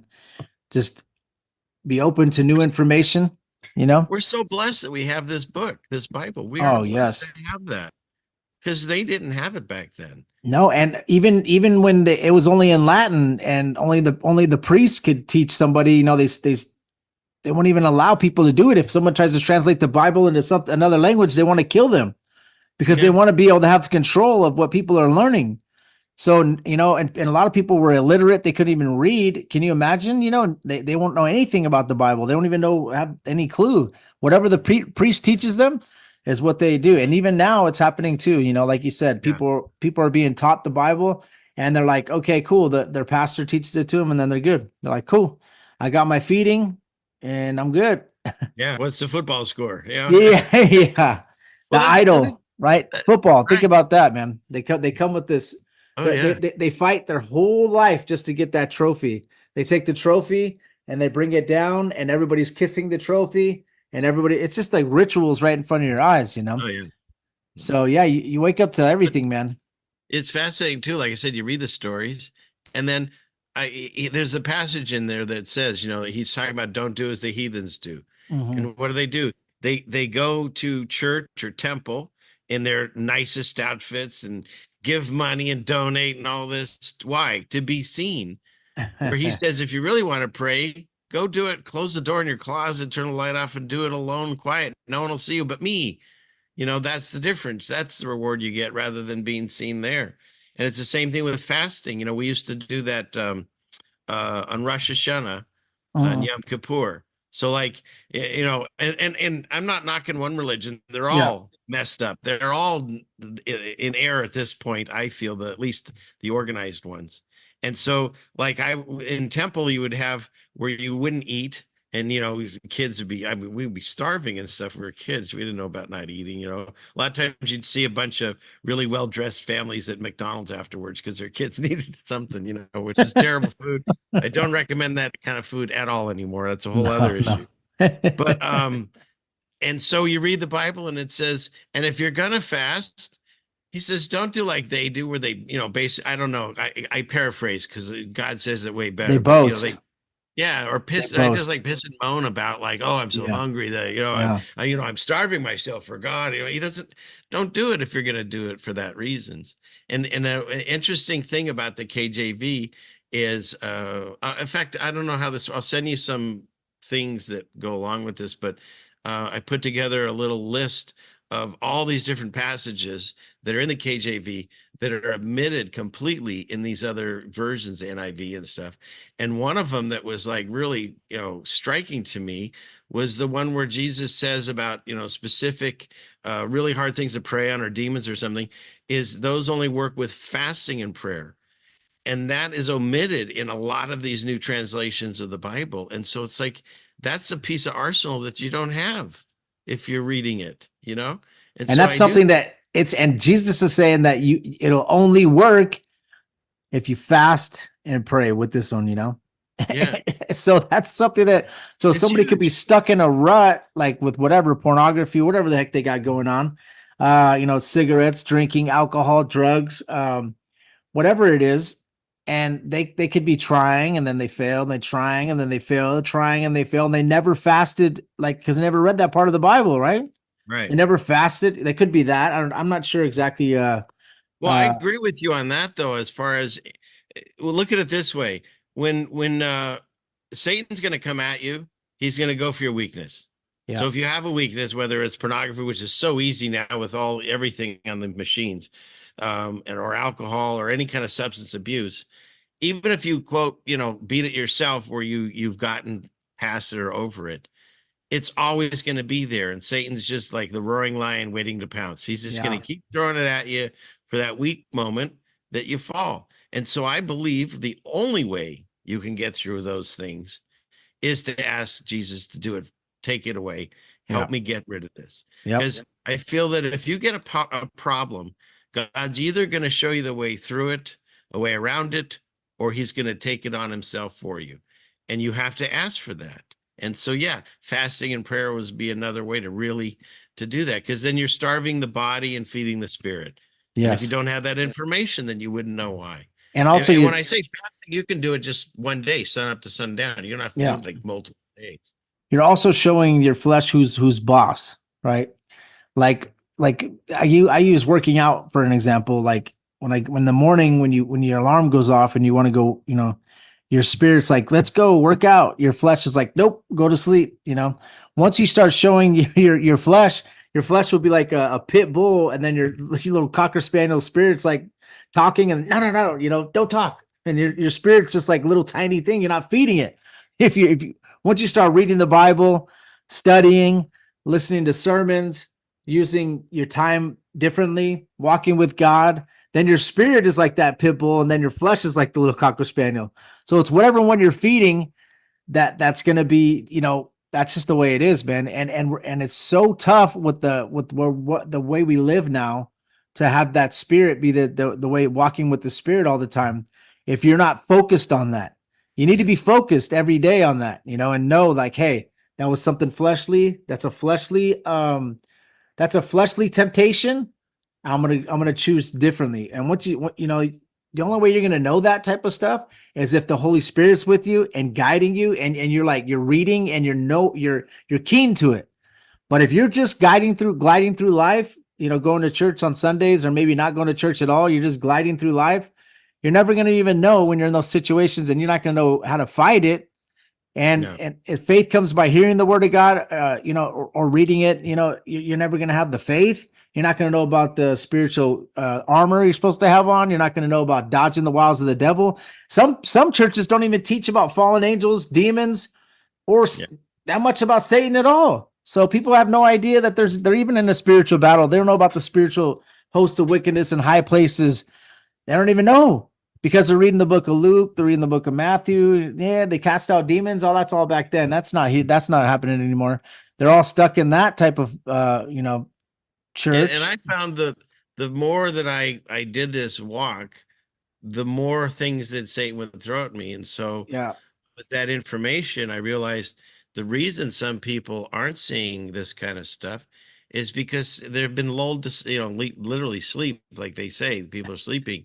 They've been lulled to thinking that now they've been, you know, someone say they were saved or they were, but now, like you say, they're just got their feet up, they're eating the popcorn, waiting for the plan. You know, they're not doing works. They're not getting deeper in their walk or reading the Bible at all.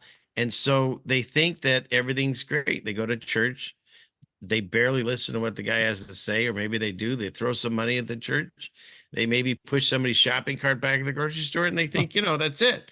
And so Satan's like loving it, you know. Yeah. Meanwhile, they're doing all these other things that, you know, guarantees they're not, you know, doing it right, but they don't realize it, and they think they're doing it right. And you know, it's the same deception. What is it? Well, the passage used to be, "My people perish for lack of knowledge." That has now been.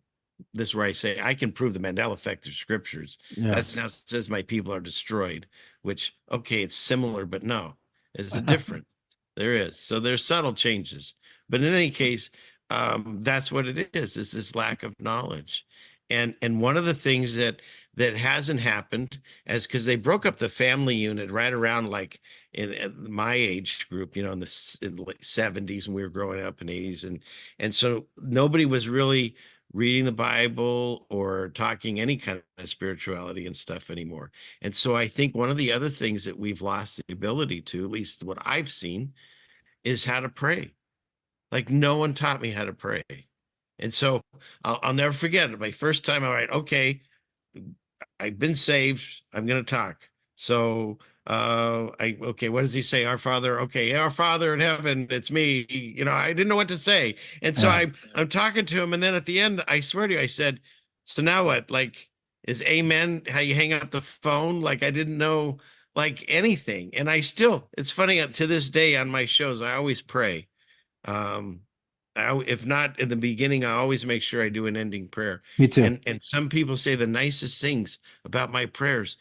And I don't know how yours work, but when I'm done, I'm like, first of all, I don't even really remember a lot of what I said. I go back and listen to it. I mean, I got the basic ideas of what I'm feeling, but I feel like I'm stumbling a lot in my head when I'm saying it, and everyone else like, oh, that was amazing. So it's like, and I think a lot of people feel that way. I talk to my wife and some other people that pray really well, and they're like, oh, I don't think I pray well. So I really think that's something that we've kind of lost, that how to do it properly. Not that there's a right or wrong way, but what I do know this is, in the Bible, every single time that somebody needed something, they prayed.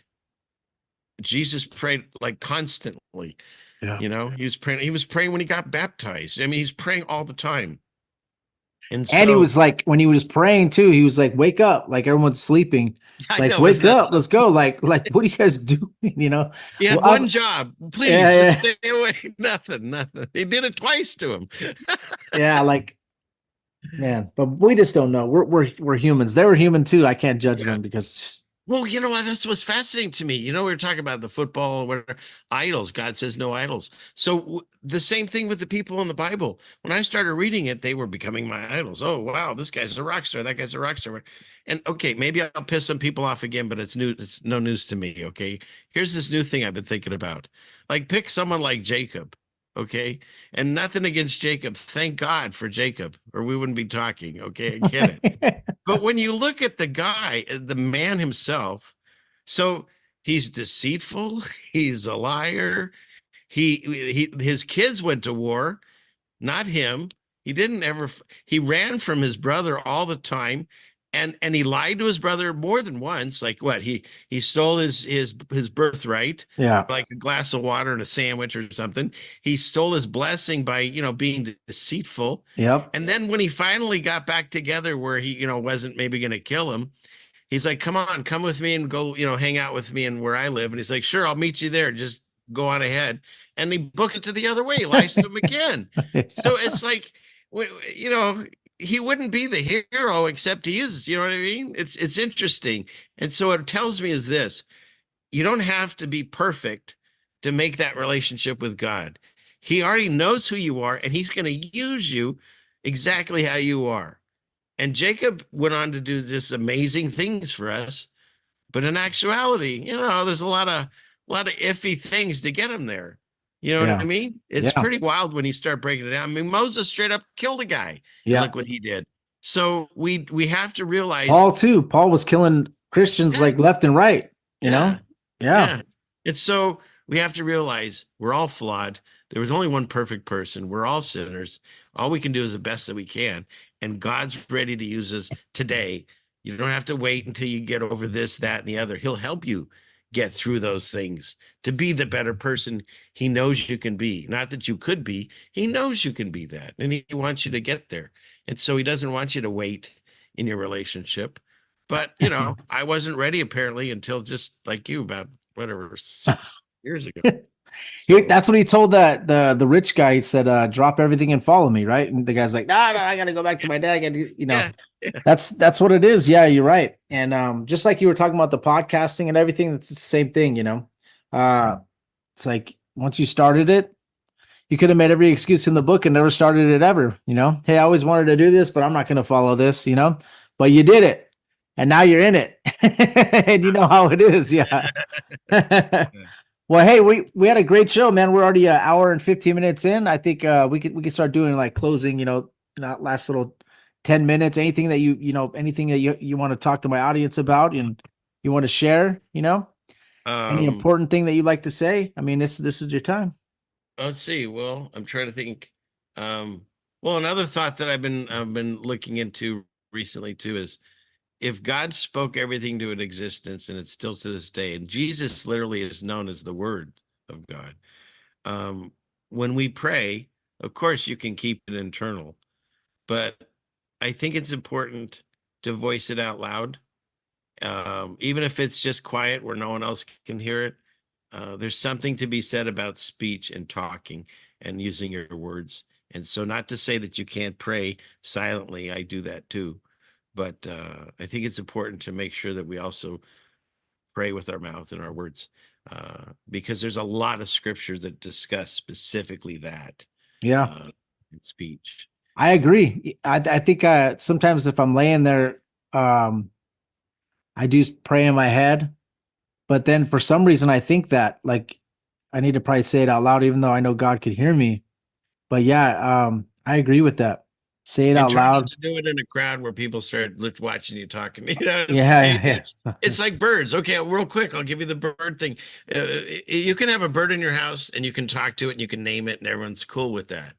But you're sitting in a park and you see a bird in a tree and you start talking to it, everyone's starting to look a little weird on you, right? But here's my thought. I'll throw in your head in case this has been something I've been talking about for I don't even remember how long. Birds, not all birds. Some are birds, but there's a lot of scriptures that talk about birds. And if you're God, think of this: a third of the angels fell, correct? That means, according to math, 2/3 are still working with God. How would you have an army of angels on earth where no one would be freaking out? Like if you saw some big cherub looking thing fly by going, "What's up?" People would be freaking out. But birds, people don't acknowledge birds. They don't even think about them. They just fly around. So here's my coincidence show. Birds, they say they're from the heavens. So are angels. Birds fly, and apparently so is angels. They have wings, same. Show me where all the dead birds are of old age. Every bird I've ever found or seen is trauma. Something killed it. And if there are dead birds all over the place, where do they go? How come we don't see them? Why aren't there little? Because they always say, "Oh, something picked it up and ate it." Okay, it's just a lot of just questions I have about this. Okay, in addition to that, um, what I think is this: I think God can fly these around, and some can be angels because they can be right among us, and we never notice it. Except pigeons. There's a lot of sus things about pigeons. Look those up. Look up a baby pigeon. It looks like a monster. You'll never find a baby pigeon, a nest, or an egg. They always tell you they're way high up and you'll never see them. And the baby pigeons don't come out of the nest until they're full-grown pigeons. There's a lot of weirdness with pigeons that don't make sense to me. Interesting. Yeah, and then I found out there's a whole thing, birds are fake or something, and they Yeah. The you drones. can go back and find there's CIA documents in the 70s where they had pigeons with cameras and stuff, and then they continued that to this. I mean, I've seen dragonfly drones, so anything's possible in that realm. But when I get back to the regular birds, when you get into Leviticus, there's specific animals you can eat and not eat. Yeah, that's why I used to always tell people, like, hey, I don't believe in the whole vegetarian diet because it's not biblical. Jesus handed out tons of fish. And if Leviticus was just don't eat meat, it'd be like one page. But no, he's very specific. Eat these meats, not these meats. Eat these birds and not those birds. So the birds you can't eat, I think some of them are potentially on my list of questionable, what are they kind of thing. That's my idea. It's crazy because Elijah had a crow bring him food, and you're not even supposed to, a crow is like it was one of the birds that were on the list to not eat. It was just kind of crazy, man. Unclean bird. So there's such interesting things in the Bible, man, as you go through. But hey, I really enjoyed talking to you. It was very fun. These are the kind of things I talk about. If anybody wants to see me, I do a show Friday nights and I talk about anything, but I always relate it to scriptures and stuff at the end. So definitely shout out your YouTube. Shout out. I don't know if you have anything on Apple, Spotify, and all that. Just shout out everything, any way they can get a hold of you. Do you have Instagram, anything like that? Right now, I have my YouTube channel at Ceiling Fan Man, and it's also on Rumble and Rockfish, and I have a Twitter that I don't do too much with yet, and but that's basically the places to find me right now.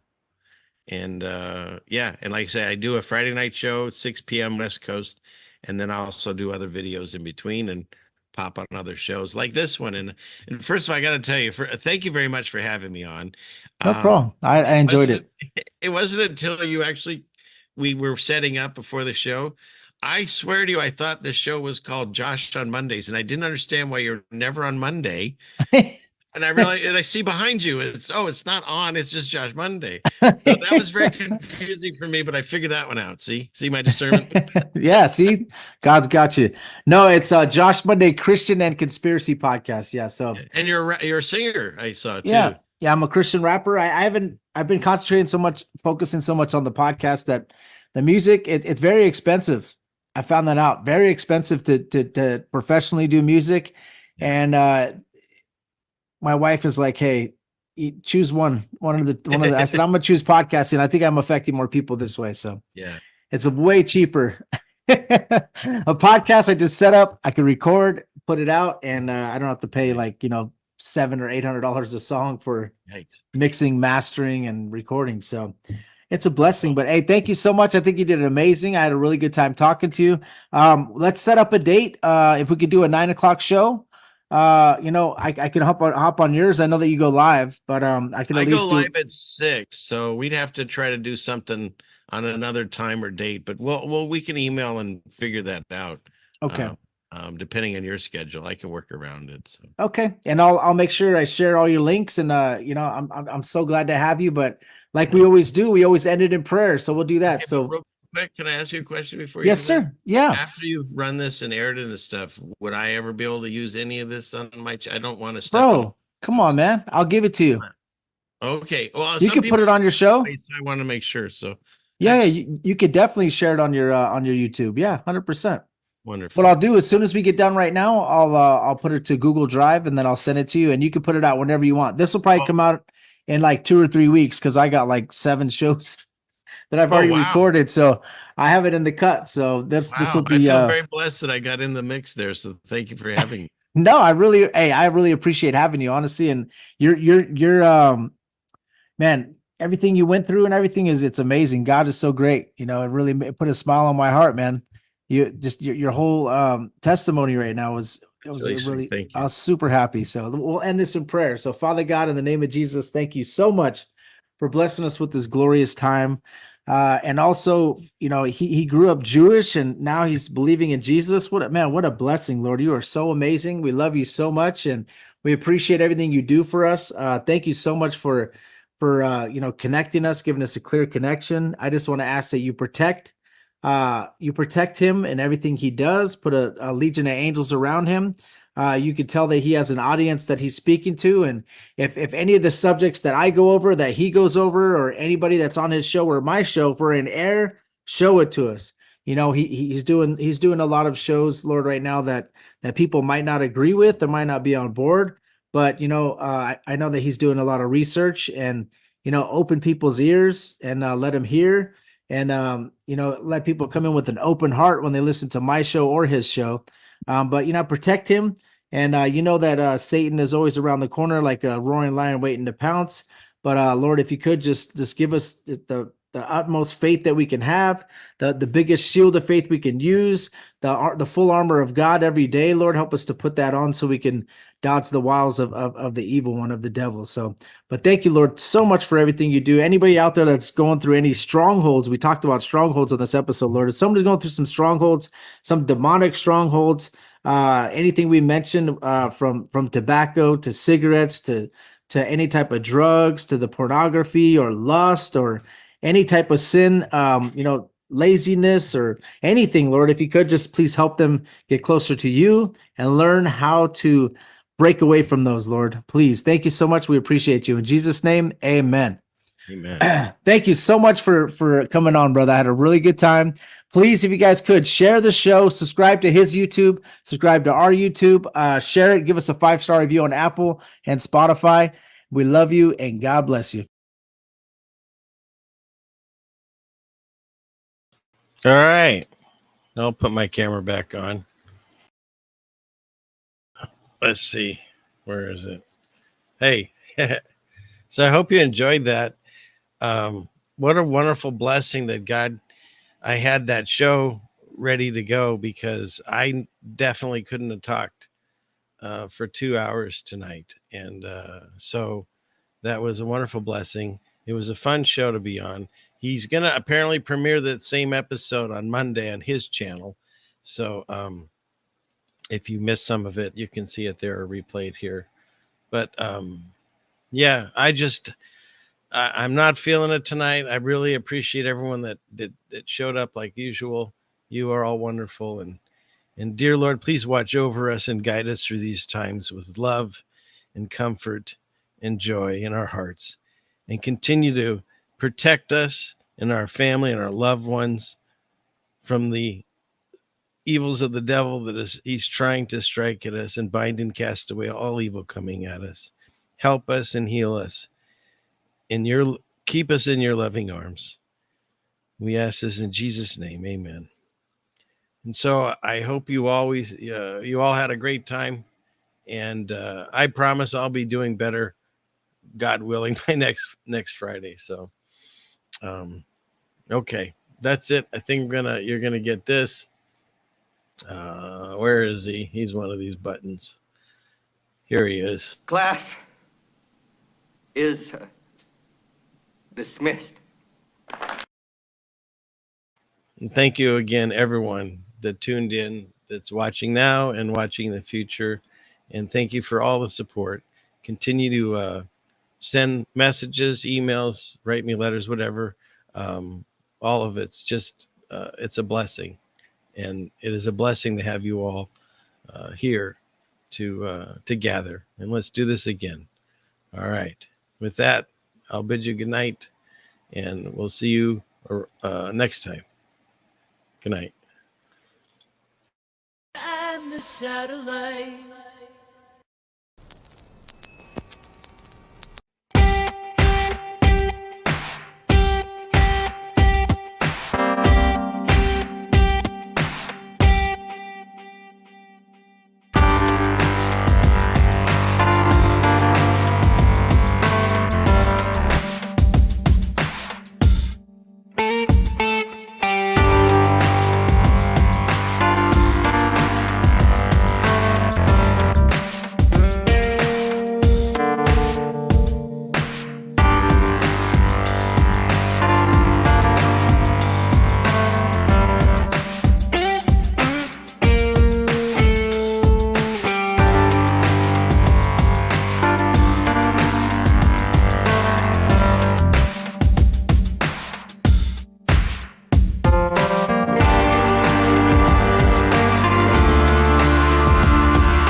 $500 years ago, everybody knew the Earth was flat. Satellite transfer complete.